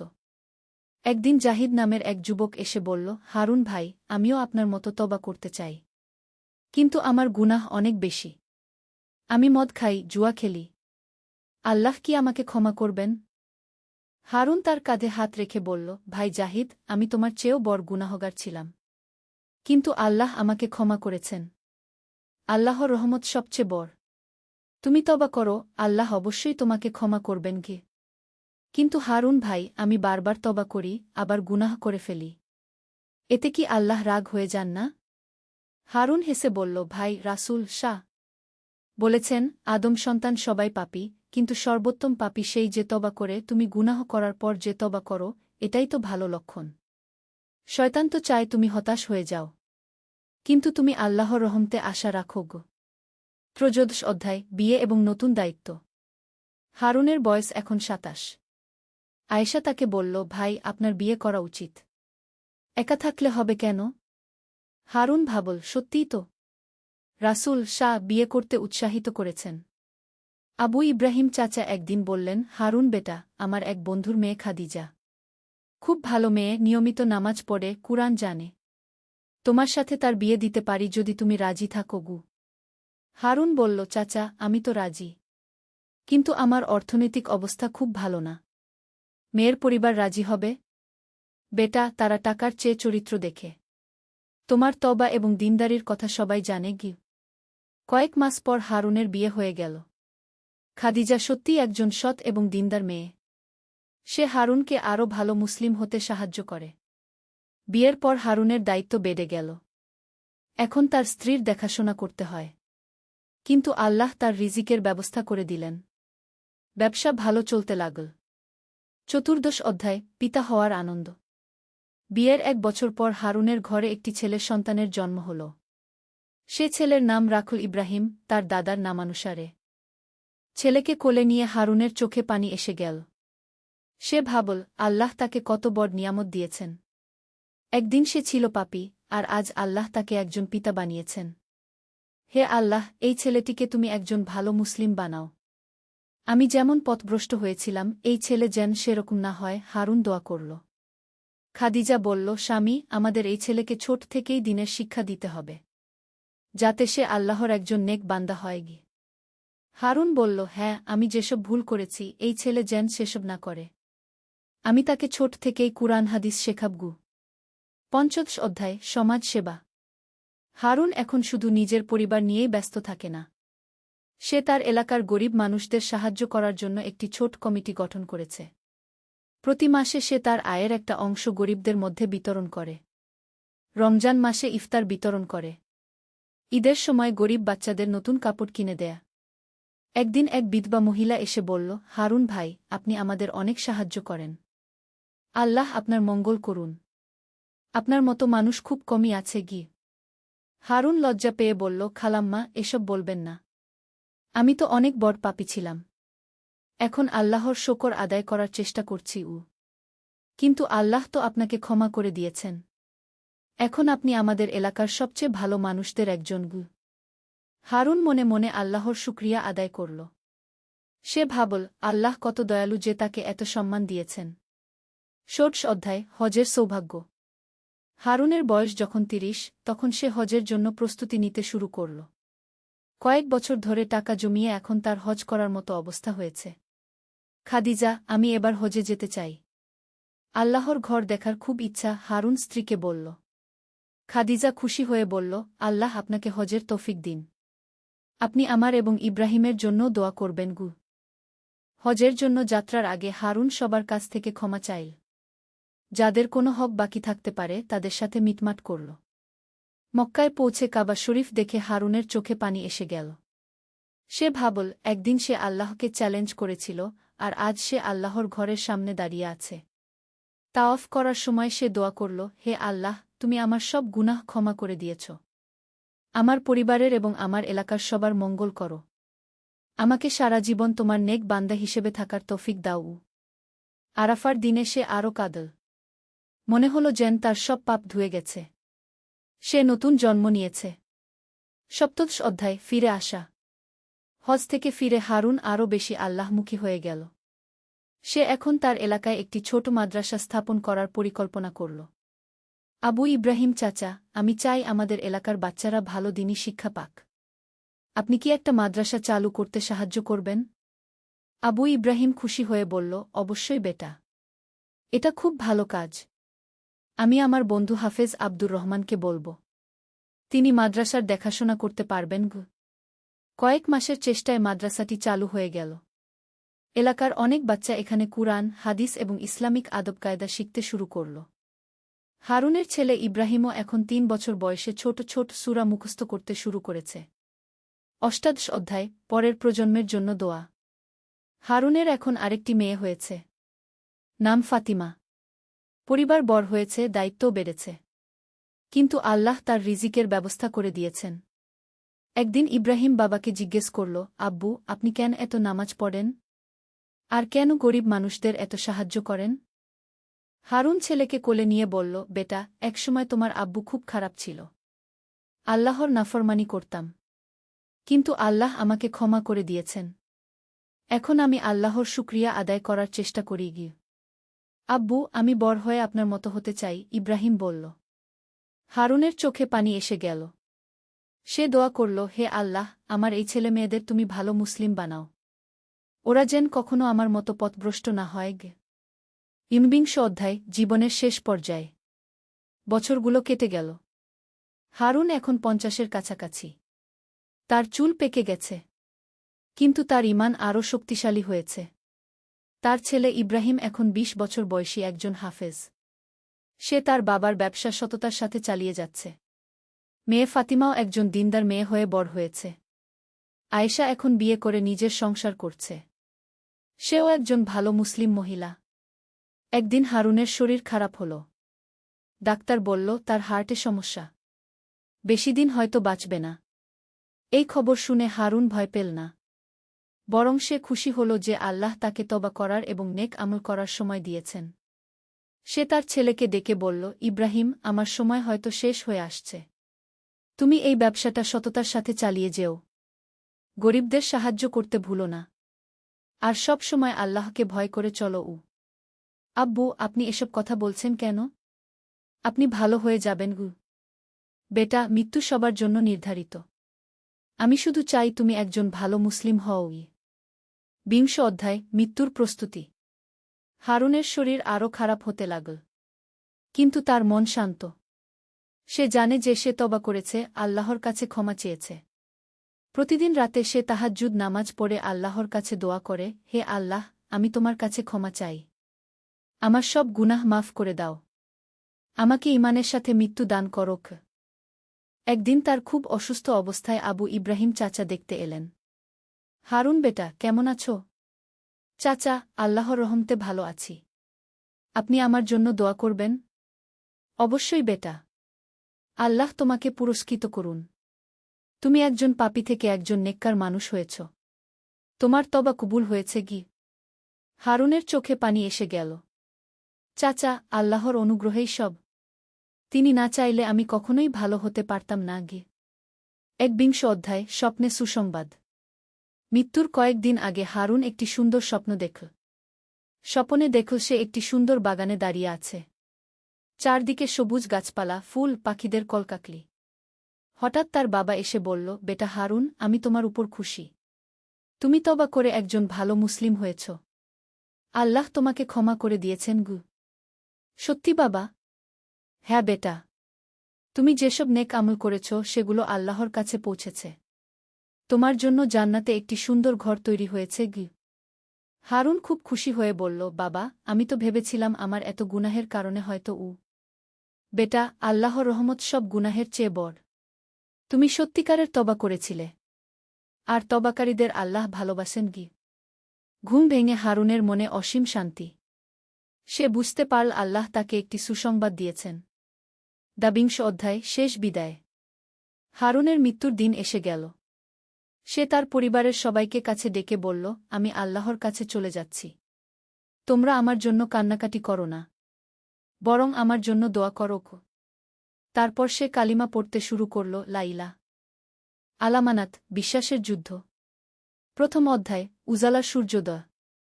দামেস্কের উপকণ্ঠে জায়তুন বাগানের মাঝে ছোট্ট একটি গ্রাম ছিল যার নাম নূরপুর। এই গ্রামে বাস করত এক যুবক যার নাম ছিল ইউসুফ ইবনে আহমদ। তার বয়স মাত্র 20 বছর, কিন্তু তার মধ্যে ছিল অসাধারণ ধৈর্য, সাহস এবং আল্লাহর প্রতি অগাধ ভক্তি। ইউসুফের পিতা আহমদ ইবনে মুহাম্মদ ছিলেন গ্রামের ইমাম। তিনি শুধু নামাজ পড়াতেন না, বরং গ্রামের মানুষদের জীবনের নানা সমস্যার সমাধানও দিতেন। তার মা আয়েশা ছিলেন অত্যন্ত ধার্মিক এবং দয়ালু। তিনি গরিব দুঃখীদের সেবায় নিজেকে নিয়োজিত রাখতেন। এই পরিবেশে বেড়ে ওঠা ইউসুফ ছোটবেলা থেকেই কুরআন শরীফ এবং হাদিসের গভীর জ্ঞান অর্জন করেছিল। সে জানত যে ব্যক্তি আল্লাহর পথে একটি পদক্ষেপ নেয়, আল্লাহ তার জন্য জান্নাতে একটি স্থান নির্ধারণ করে দেন। একদিন সকালে ফজরের নামাজের পর ইউসুফ জায়তুন বাগানে গিয়েছিল কিছু কাজের জন্য। হঠাৎ দূর থেকে ধুলার মেঘ দেখতে পেল। এই ধুলার মেঘ ক্রমশ কাছে এসে যাচ্ছিল। একটু পর স্পষ্ট হল যে এগুলো ঘোড়সওয়ার। যখন তারা কাছে এল, ইউসুফ দেখল যে এরা বাইজেন্টাইন সৈন্য। তাদের পোশাক এবং অস্ত্রশস্ত্র দেখে বোঝা যাচ্ছিল যে এরা কোনো গুরুত্বপূর্ণ মিশনে এসেছে। সৈন্যদের নেতা, একজন মধ্যবয়স্ক অফিসার, ইউসুফের কাছে এসে জিজ্ঞেস করল, তুমি কোন ধর্মের? ইউসুফ কোনো ভয় না পেয়ে দৃঢ়ভাবে উত্তর দিল, আমি মুসলিম। আল্লাহ ছাড়া কোনো উপাস্য নেই এবং মুহাম্মদ সাল্লাল্লাহু আলাইহি ওয়াসাল্লাম তার রাসূল। অফিসার হাসল, কিন্তু সেই হাসিতে ছিল বিদ্রূপ। তাহলে তুমি আমাদের শত্রু। কিন্তু আজ আমি তোমাকে একটা সুযোগ দিচ্ছি। তোমার ধর্ম ত্যাগ কর এবং আমাদের সাথে যোগ দাও। তুমি একজন শক্তিশালী যুবক, আমাদের সেনাবাহিনীতে তোমার প্রয়োজন খুব। ইউসুফ তার উত্তরে কোনো দ্বিধা রাখেনি। আমি কখনো আমার ধর্ম ছাড়ব না। আল্লাহর কসম, মৃত্যু এসে গেলেও আমি মুসলিম হয়েই মরব। এই কথা শুনে অফিসার রেগে গেল। তাহলে তুমি আমাদের বন্দী। চল আমাদের সাথে। 2য় অধ্যায়, অন্ধকার কারাগারে আলো। ইউসুফকে বন্দী করে নিয়ে যাওয়া হল দামেস্কের একটি দুর্গে। এই দুর্গটি ছিল বাইজেন্টাইন সেনাবাহিনীর একটি প্রধান ঘাঁটি। সেখানে তাকে রাখা হল একটি অন্ধকার কুঠুরিতে। কিন্তু ইউসুফ হতাশ হয়নি। সে জানত যে আল্লাহ তাকে পরীক্ষা করছেন। কুরআন শরীফে আল্লাহ তায়ালা বলেছেন, আর আমি অবশ্যই তোমাদেরকে পরীক্ষা করব কিছু ভয়, ক্ষুধা এবং যান, মাল ও ফসলের ক্ষতির মাধ্যমে। আর ধৈর্যশীলদের সুখবর দাও। সূরা বাকারা 155। প্রতিদিন সকাল এবং সন্ধ্যায় বাইজেন্টাইন কর্মকর্তারা তার কাছে আসত এবং তাকে ইসলাম ধর্ম ত্যাগ করতে চাপ দিত। কিন্তু ইউসুফ প্রতিবারই বলত, লা ইলাহা ইল্লাল্লাহু মুহাম্মাদুর রাসূলুল্লাহ গো। একদিন তার কাছে এল দুর্গের প্রধান কমান্ডার জেনারেল নিকোলাস। তিনি ছিলেন একজন অভিজ্ঞ সৈনিক এবং অনেক যুদ্ধে জয়লাভ করেছিলেন। ইউসুফ, জেনারেল নিকোলাস বলল, আমি তোমার সাহসের প্রশংসা করি। কিন্তু এই জেদ তোমার কোনো কাজে আসবে না। তোমার পরিবার তোমার জন্য চিন্তিত। তারা জানে না তুমি কোথায়। তুমি যদি আমাদের সাথে যোগ দাও, তাহলে শুধু তুমিই না, তোমার পুরো গ্রাম নিরাপদ থাকবে। এই কথায় ইউসুফের মন একটু দুর্বল হয়ে গেল। সে তার পরিবার এবং গ্রামের মানুষদের কথা ভাবতে লাগল। কিন্তু তখনই তার মনে পড়ল রাসূলুল্লাহ সাল্লাল্লাহু আলাইহি ওয়াসাল্লাম এর হাদিস। যে ব্যক্তি আল্লাহর সন্তুষ্টির জন্য মানুষের অসন্তুষ্টি মেনে নেয়, আল্লাহ তাকে মানুষের অসন্তুষ্টি থেকে রক্ষা করেন। আর যে ব্যক্তি মানুষের সন্তুষ্টির জন্য আল্লাহর অসন্তুষ্টি মেনে নেয়, আল্লাহ তাকে মানুষের হাতে ছেড়ে দেন। এই হাদিস মনে পড়তেই ইউসুফের দুর্বলতা চলে গেল। সে দৃঢ়ভাবে বলল, জেনারেল, আমি আপনাকে একটি কথা বলি। আমি আমার ধর্মের জন্য আমার জীবন দিতে পারি, কিন্তু আমার জীবনের জন্য আমার ধর্ম ছাড়তে পারি না। তৃতীয় অধ্যায়, অপ্রত্যাশিত বন্ধুত্ব। ইউসুফের এই কথা শুনে জেনারেল নিকোলাস অবাক হয়ে গেল। তার মতো একজন অভিজ্ঞ সৈনিক এতটা দৃঢ়তা খুব কম মানুষের মধ্যেই দেখেছিল। দিন যেতে লাগল। ইউসুফ তার কারাগারে নিয়মিত নামাজ পড়ত, কুরআন তিলাওয়াত করত এবং আল্লাহর কাছে দোয়া করত। তার এই আচরণ দেখে দুর্গের অনেক সৈনিক কৌতূহলী হয়ে উঠেছিল। একদিন একজন প্রহরী, যার নাম ছিল মার্কাস, ইউসুফের কাছে এল। সে ছিল একজন সাধারণ সৈনিক, কিন্তু তার মধ্যে ছিল সত্য জানার আগ্রহ। ইউসুফ, মার্কাস বলল, আমি তোমাকে প্রতিদিন দেখি। তুমি এত কষ্টের মধ্যেও হাসো, শান্ত থাকো। তোমার এই শক্তি কোথা থেকে আসে? ইউসুফ মার্কাসের আন্তরিকতা বুঝতে পারল। সে বলল, মার্কাস, আমার শক্তি আসে আল্লাহর কাছ থেকে। আমি বিশ্বাস করি যে তিনি সবকিছু নিয়ন্ত্রণ করেন। আমার সাথে যা হচ্ছে সেটাও তার ইচ্ছা। আমি জানি তিনি আমার জন্য যা ভালো সেটাই করবেন। কিন্তু তুমি তো বন্দী। তোমার স্বাধীনতা নেই। স্বাধীনতা শুধু শরীরের বিষয় নয় মার্কাস। আসল স্বাধীনতা হল আত্মার স্বাধীনতা। আমি আমার বিশ্বাসে স্বাধীন। কেউ আমাকে বাধ্য করতে পারে না যা আমি সত্য বলে মনে করি না তা বলতে। এই কথোপকথন মার্কাসের মনে গভীর প্রভাব ফেল। সে ইসলাম সম্পর্কে আরও জানতে চাইল। ইউসুফ তাকে ইসলামের মূল বিষয়গুলি বল, একত্ববাদ, রাসূলদের প্রেরণ, আখিরাতের বিচার এবং মানবজাতির প্রতি আল্লাহর রহমত। সে তাকে বল কিভাবে ইসলাম মানুষকে একটি পূর্ণাঙ্গ জীবন ব্যবস্থা দেয়া। চতুর্থ অধ্যায়, যুদ্ধের ডাক। কয়েক মাস পর দামেস্কে খবর এল যে মুসলিম সেনাবাহিনী এই অঞ্চলে আসছে। খালিদ ইবনুল ওয়ালিদ রাদিয়াল্লাহু আনহু এর নেতৃত্বে একটি শক্তিশালী মুসলিম বাহিনী সিরিয়া জয়ের জন্য অগ্রসর হচ্ছিল। এই খবর শুনে বাইজেন্টাইন সেনাবাহিনী প্রস্তুতি নিতে শুরু করল। জেনারেল নিকোলাস তার সেনাদের নিয়ে যুদ্ধের পরিকল্পনা করতে লাগল। একদিন জেনারেল নিকোলাস আবার ইউসুফের কাছে এল। এবার তার চেহারায় ছিল চিন্তা এবং উদ্বেগ। ইউসুফ, সে বলল, তোমার মুসলিম ভাইরা আসছে। যুদ্ধ হবে। অনেক মানুষ মারা যাবে। তুমি যদি আমাদের সাহায্য কর, তাহলে হয়তো এই রক্তপাত এড়ানো যেতে পারে। ইউসুফ বলল, জেনারেল, আমি কখনো আমার ভাইদের বিরুদ্ধে লড়ব না। কিন্তু আমি চাই না কোনো নিরীহ মানুষের ক্ষতি হোক। আপনি যদি চান, আমি আপনাদের সাথে আলোচনার জন্য মুসলিম সেনাপতির সাথে দেখা করতে পারি। তুমি এটা করবে? কেন? কারণ ইসলাম শান্তি চায়। যুদ্ধ শুধুমাত্র তখনই করা উচিত যখন অন্য কোনো পথ থাকে না। পঞ্চম অধ্যায়, সত্যের শক্তি। ইউসুফের প্রস্তাব অনুযায়ী জেনারেল নিকোলাস মুসলিম সেনাবাহিনীর কাছে একটি প্রতিনিধি দল পাঠাল। তারা খালিদ ইবনুল ওয়ালিদ রাদিয়াল্লাহু আনহু এর সাথে দেখা করে আলোচনার প্রস্তাব দিল। খালিদ রাদিয়াল্লাহু আনহু তাতে রাজি হলেন। তিনি জানতেন যে ইসলাম কখনো অহেতুক রক্তপাত চায় না। আলোচনার দিন ইউসুফকে মুক্ত করে দেওয়া হল যাতে সে দোভাষীর কাজ করতে পারে। এত মাস বন্দিত্বের পর ইউসুফ যখন খোলা আকাশের নিচে এল, তার চোখে এল আনন্দের অশ্রু। আলোচনার স্থান ছিল দুই সেনাবাহিনীর মধ্যবর্তী একটি খোলা মাঠ। একদিকে বাইজেন্টাইন সেনাবাহিনী, অন্যদিকে মুসলিম সেনাবাহিনী। যখন ইউসুফ খালিদ ইবনুল ওয়ালিদ রাদিয়াল্লাহু আনহু কে দেখল, তার মন ভরে গেল শ্রদ্ধায়। তিনি ছিলেন ইসলামের ইতিহাসে অন্যতম সেরা সেনাপতি, যিনি কখনও কোনো যুদ্ধে হারেননি। খালিদ রাদিয়াল্লাহু আনহু ইউসুফকে দেখে বললেন, তুমিই সেই যুবক যে কয়েক মাস ধরে বন্দী ছিল কিন্তু ঈমান ছাড়েনি? তোমার কথা আমাদের কাছে পৌঁছেছে।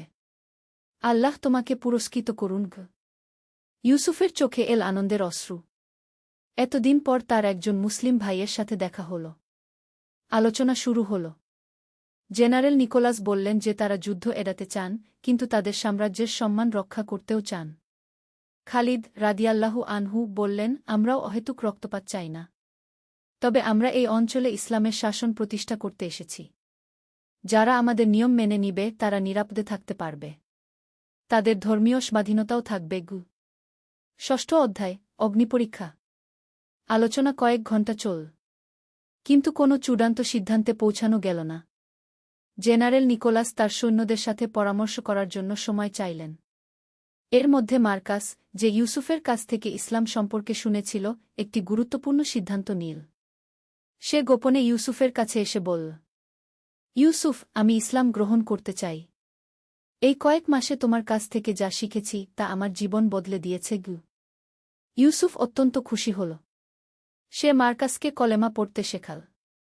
আশহাদু আল্লাহ ইলাহা ইল্লাল্লাহু ওয়া আশহাদু আন্না মুহাম্মাদান রাসূলুল্লাহ। মার্কাস এই কলেমা পড়ল এবং সে একজন মুসলিম হয়ে গেল। তার নতুন নাম রাখা হল মারুফ। কিন্তু এই খবর জানাজানি হয়ে গেল। কিছু বাইজেন্টাইন সৈনিক এটা জেনে গেল যে মার্কাস মুসলিম হয়েছে। তারা তাকে বিশ্বাসঘাতক হিসেবে অভিযুক্ত করল। জেনারেল নিকোলাসের কাছে এই খবর পৌঁছাল। তিনি রেগে গিয়ে মার্কাস এবং ইউসুফ দুজনকেই বন্দী করার আদেশ দিলেন। রাতের বেলা বাইজেন্টাইন সৈন্যরা তাদের দুজনকে আক্রমণ করল। কিন্তু মার্কাস মারুফ এখন একজন মুসলিম। সে ইউসুফের পাশে দাঁড়াল। দুজনে মিলে লড়াই করল, কিন্তু তাদের বিপক্ষে ছিল অনেক সৈন্য। শেষ পর্যন্ত তারা আহত হয়ে পড়ে গেল। মার্কাস মারুফ মৃত্যুর সময় বলল, ইউসুফ ভাই, আমি শাহাদাত লাভ করছি। আল্লাহকে বল আমি তার সন্তুষ্টির জন্য মৃত্যুবরণ করলাম। এই বলে মার্কাস মারুফ শাহাদাত লাভ করল। ইউসুফ তার মৃত বন্ধুর পাশে কান্নায় ভেঙে পড়ল। সপ্তম অধ্যায়, চূড়ান্ত যুদ্ধ। মার্কাসের মারুফের মৃত্যুর খবর যখন মুসলিম শিবিরে পৌঁছাল, তখন খালিদ ইবনুল ওয়ালিদ রাদিয়াল্লাহু আনহু বুঝলেন যে আর আলোচনার সুযোগ নেই। যুদ্ধ অবশ্যম্ভাবী হয়ে উঠেছে। পরের দিন সকালে যুদ্ধ শুরু হল। বাইজেন্টাইন সেনাবাহিনী সংখ্যায় বেশি ছিল, কিন্তু মুসলিম সেনাবাহিনীর ছিল ইমানের শক্তি এবং খালিদ ইবনুল ওয়ালিদ রাদিয়াল্লাহু আনহু এর মতো সেনাপতি। যুদ্ধের প্রথম দিকে বাইজেন্টাইনরা ভালো করছিল। তাদের ভারী অস্ত্র এবং দুর্গের সুবিধা ছিল। কিন্তু খালিদ রাদিয়াল্লাহু আনহু একটি চমৎকার কৌশল প্রয়োগ করলেন। তিনি তার অশ্বারোহী বাহিনীকে দুর্গের পিছনে পাঠালেন এবং নিজে সামনে থেকে আক্রমণ করলেন। এই দ্বিমুখী আক্রমণে বাইজেন্টাইনরা বিভ্রান্ত হয়ে পড়ল। ইউসুফ যদিও আহত ছিল, তবুও সে যুদ্ধে অংশ নিল। তার হাতে ছিল একটি তলোয়ার এবং তার মনে ছিল তার বন্ধু মারুফের প্রতিশোধ নেওয়ার স্পৃহা। যুদ্ধের এক পর্যায়ে ইউসুফের সম্মুখীন হল জেনারেল নিকোলাস। দুজনের মধ্যে দ্বন্দ্বযুদ্ধ শুরু হল। তুমি একজন বিশ্বাসঘাতক ইউসুফ, জেনারেল নিকোলাস বলল। আমি তোমাকে বিশ্বাস করেছিলাম। আমি কোনো বিশ্বাসঘাতকতা করিনি, ইউসুফ উত্তর দিল। আমি শুধু আমার ধর্মের প্রতি সত্য থেকেছি। আপনি আমার বন্ধুকে হত্যা করেছেন। দুজনের লড়াই চল কিছুক্ষণ। জেনারেল নিকোলাস অভিজ্ঞ যোদ্ধা ছিল, কিন্তু ইউসুফের মধ্যে ছিল ঈমানের শক্তি। শেষ পর্যন্ত ইউসুফ জয়ী হল। জেনারেল নিকোলাস মারাত্মকভাবে আহত হয়ে মাটিতে পড়ে গেল। ইউসুফ তলোয়ার তুলে তাকে শেষ করে দেওয়ার জন্য প্রস্তুত হল। কিন্তু হঠাৎ তার মনে পড়ল রাসূলুল্লাহ সাল্লাল্লাহু আলাইহি ওয়াসাল্লাম এর শিক্ষা, যুদ্ধে আহতদের উপর আক্রমণ কর না। ইউসুফ তলোয়ার নামিয়ে নিল। আমি তোমাকে হত্যা করব না, সে বলল। ইসলাম আমাকে শিখিয়েছে দয়া দেখাতে। জেনারেল নিকোলাস অবাক হয়ে তাকিয়ে রইল। এই দয়া তার প্রত্যাশিত ছিল না। অষ্টম অধ্যায়, বিজয় এবং ক্ষমা। যুদ্ধ শেষ হল মুসলিমদের বিজয়ে। বাইজেন্টাইন সেনাবাহিনী পরাজিত হল এবং দুর্গ মুসলিমদের নিয়ন্ত্রণে চলে এল। খালিদ ইবনুল ওয়ালিদ রাদিয়াল্লাহু আনহু বিজয়ের পর সকল বন্দীদের সাথে সদয় ব্যবহারের নির্দেশ দিলেন। তিনি বলেছিলেন, আমরা জয়ী হয়েছি, কিন্তু আমাদের বিজয় হবে ইসলামের শিক্ষা অনুযায়ী। কোনো নিরীহ মানুষের ক্ষতি করা যাবে না। ইউসুফ তার বন্ধু মারুফের জানাজায় অংশ নিল। মারুফ একজন শহীদ হিসেবে দাফন করা হল। ইউসুফ তার কবরের পাশে দাঁড়িয়ে বলল, হে আল্লাহ, আমার বন্ধু মারুফ আপনার সন্তুষ্টির জন্য তার জীবন দিয়েছে। তাকে জান্নাতে উচ্চস্থান দান করুন। যুদ্ধের পর অনেক বাইজেন্টাইন সৈনিক ইসলাম গ্রহণ করল। তারা মুসলিমদের আচরণ এবং তাদের ন্যায়পরায়ণতা দেখে প্রভাবিত হয়েছিল। জেনারেল নিকোলাস, যিনি এখন সুস্থ হয়ে উঠেছিলেন, একদিন ইউসুফের কাছে এল। ইউসুফ, তিনি বললেন, আমি তোমার কাছে ক্ষমা চাইতে এসেছি। আমি ভুল করেছি। তোমার বন্ধু মারুফের মৃত্যুর জন্য আমি দায়ী। ইউসুফ তার দিকে তাকিয়ে বলল, জেনারেল, আল্লাহ ক্ষমাশীল এবং করুণাময়। যদি আপনি সত্যিকারের তওবা করেন, তাহলে তিনি আপনাকে ক্ষমা করবেন। আমিও আপনাকে ক্ষমা করে দিলাম। এই উদারতা দেখে জেনারেল নিকোলাসের মন নরম হয়ে গেল। তিনি ইসলাম সম্পর্কে জানতে চাইলেন। নবম অধ্যায়, নতুন সূর্যোদয়। কয়েক সপ্তাহ পর জেনারেল নিকোলাসও ইসলাম গ্রহণ করলেন। তার নতুন নাম রাখা হল নাসির। ইউসুফ তার পরিবারের কাছে ফিরে গেল। তার পিতা আহমদ এবং মা আয়েশা তাকে দেখে অত্যন্ত খুশি হলেন। তারা আল্লাহর কাছে শুকরিয়া আদায় করলেন যে তাদের ছেলে সুস্থ এবং ঈমানদার অবস্থায় ফিরে এসেছে।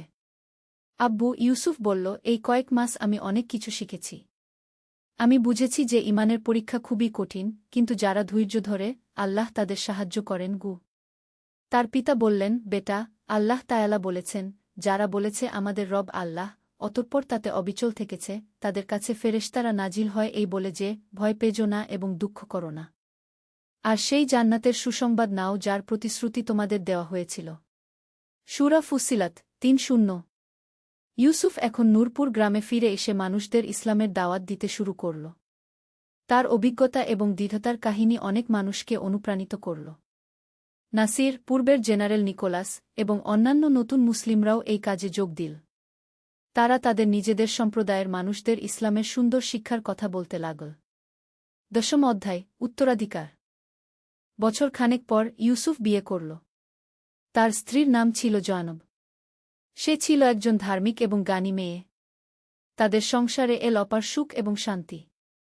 ইউসুফ এবং জয়নব মিলে গরিব এবং অসহায়দের সেবা করতে শুরু করল। তারা একটি মাদ্রাসা প্রতিষ্ঠা করল যেখানে গরিব বাচ্চারা বিনামূল্যে কুরআন এবং হাদিস শিখতে পারত। নাসির তার অভিজ্ঞতা কাজে লাগিয়ে মুসলিম সেনাবাহিনীতে যোগ দিল। তিনি একজন দক্ষ কমান্ডার হিসেবে অন্যান্য এলাকায় ইসলামের বার্তা পৌঁছাতে সাহায্য করলেন। একদিন ইউসুফ তার মাদ্রাসার ছাত্রদের বলল, বাচ্চারা, তোমরা মনে রাখবে, ঈমান একটি আমানত। এই আমানত রক্ষা করা আমাদের সবার দায়িত্ব। কখনো কখনো এই আমানত রক্ষা করতে গিয়ে আমাদের কষ্ট পেতে হয়, কিন্তু মনে রাখবে, আল্লাহ যাদের ভালোবাসেন তাদের পরীক্ষা করেন। একজন ছোট্ট ছাত্র হাত তুলে জিজ্ঞেস করল, উস্তাদ, কিভাবে আমরা বুঝব যে আল্লাহ আমাদের ভালোবাসেন? ইউসুফ হেসে উত্তর দিল, যখন তুমি কোনো বিপদে পড়বে এবং তখনও আল্লাহর উপর তোমার ভরসা থাকবে, যখন তুমি সত্য কথা বলার জন্য কষ্ট স্বীকার করবে, যখন তুমি অন্যদের সেবা করবে নিজের স্বার্থের চেয়ে বেশি, তখনই তুমি বুঝবে যে আল্লাহ তোমাকে ভালোবাসেন এবং তুমিও তাকে ভালোবাসবে। একাদশ অধ্যায়, জীবনের পাঠ। বছরের পর বছর কেটে গেল। ইউসুফ এবং জয়নবের ঘরে এল ৩টি সন্তান, ২ ছেলে এবং একটি মেয়ে। তাদের নাম রাখা হল মারুফ, তার বন্ধুর স্মরণে, নাসির, তার সাবেক শত্রুর স্মরণে যিনি বন্ধু হয়েছিলেন, এবং আমিনা। ইউসুফ তার সন্তানদের শিখিয়েছিল যে জীবনের সবচেয়ে মূল্যবান জিনিস হল চরিত্র। টাকাপয়সা, ক্ষমতা বা খ্যাতি, এসব কিছুই স্থায়ী নয়। কিন্তু একটি ভাল চরিত্র মানুষকে দুনিয়া এবং আখিরাত উভয় জগতে সফল করে। একদিন তার ছেলে মারুফ তাকে জিজ্ঞেস করল, আব্বু, আপনি যখন বন্দী ছিলেন, তখন কি কখনো মনে হয়নি যে আল্লাহ আপনাকে ছেড়ে দিয়েছেন? ইউসুফ গভীরভাবে চিন্তা করে উত্তর দিল, বেটা, আমি তোমাকে একটি সত্য কথা বলি। সেই কঠিন দিনগুলিতে মাঝে মাঝে মন দুর্বল হয়ে যেত। কিন্তু আমি সবসময় মনে করতাম হযরত ইউসুফ আলাইহিসসালাম এর কথা। তিনিও দীর্ঘদিন বন্দী ছিলেন, কিন্তু শেষ পর্যন্ত আল্লাহ তাকে মিসরের শাসক বানিয়েছিলেন। আমি বিশ্বাস করতাম যে আল্লাহ আমার জন্যও ভালো কিছু পরিকল্পনা করেছেন। আর সত্যিই তাই হয়েছে, মারুফ বলল। হ্যাঁ, বেটা। আল্লাহর পরিকল্পনা আমাদের চিন্তার চেয়ে অনেক ভালো। আমার বন্দিত্বের কারণেই তোমার নানা নাসির এবং মামা মারুফের মতো মানুষরা ইসলাম গ্রহণ করেছিল। কখনো কখনো আমাদের কষ্ট অন্যদের হেদায়েতের কারণ হয়ে যায়। দ্বাদশ অধ্যায়, শেষ শিক্ষা। ইউসুফ যখন বৃদ্ধ হয়ে গেল তখন তার স্বাস্থ্য খারাপ হতে শুরু করল। কিন্তু তার ঈমান আরও মজবুত হয়ে গিয়েছিল। মৃত্যুর আগের দিন সে তার পরিবার এবং ছাত্রদের কাছে ডেকে বলল, আমার প্রিয় সন্তানেরা এবং ছাত্রেরা, আমি তোমাদের কাছে কিছু অসিয়ত রেখে যাচ্ছি। প্রথমত, কখনো আল্লাহর উপর থেকে ভরসা হারিও না।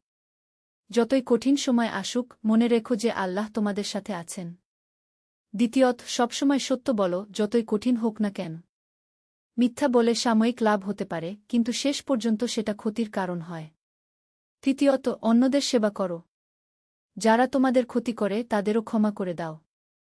এটাই ইসলামের শিক্ষা। চতুর্থত, কুরআন এবং হাদিসের অধ্যয়ন চালিয়ে যাও।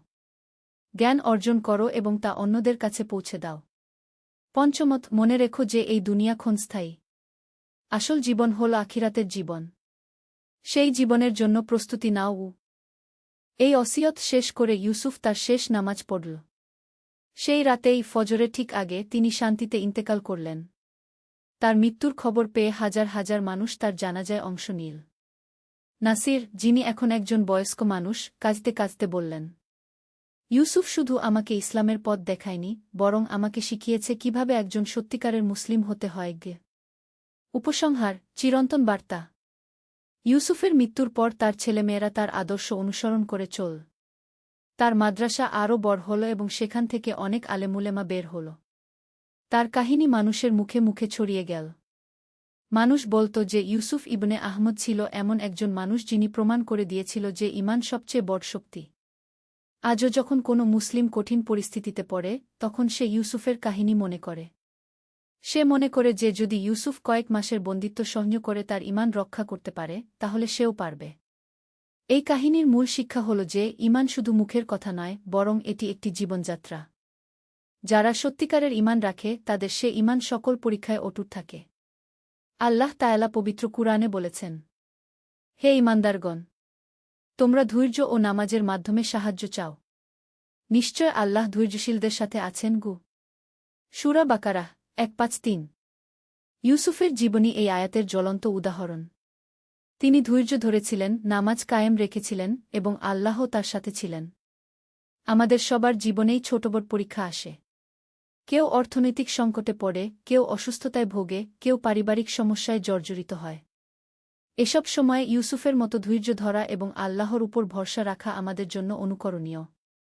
ইউসুফের কাহিনী আমাদের শেখায় যে সত্যের জন্য কষ্ট স্বীকার করা গৌরবের বিষয়। শত্রুদেরও ক্ষমা করা এবং তাদের হেদায়েতের জন্য চেষ্টা করা ইসলামের শিক্ষা। একজন মানুষের দৃঢ় ঈমান অনেক মানুষের জীবন বদলে দিতে পারে। আল্লাহর পরিকল্পনা সবসময় আমাদের চিন্তার চেয়ে ভালো। আল্লাহ তাআলা আমাদের সবাইকে ইউসুফ ইবনে আহমদের মতো দৃঢ় ঈমান এবং উত্তম চরিত্র দান করুন। আমিন। আল্লাহুম্মা আতিনা ফিদ দুনিয়া হাসানাতান ওয়া ফিল আখিরাতি হাসানাতান ওয়া কিনা আযাবান্নার। হে আল্লাহ, আমাদের দুনিয়াতে কল্যাণ দিন, আখিরাতেও কল্যাণ দিন এবং জাহান্নামের আগুন থেকে রক্ষা করুন।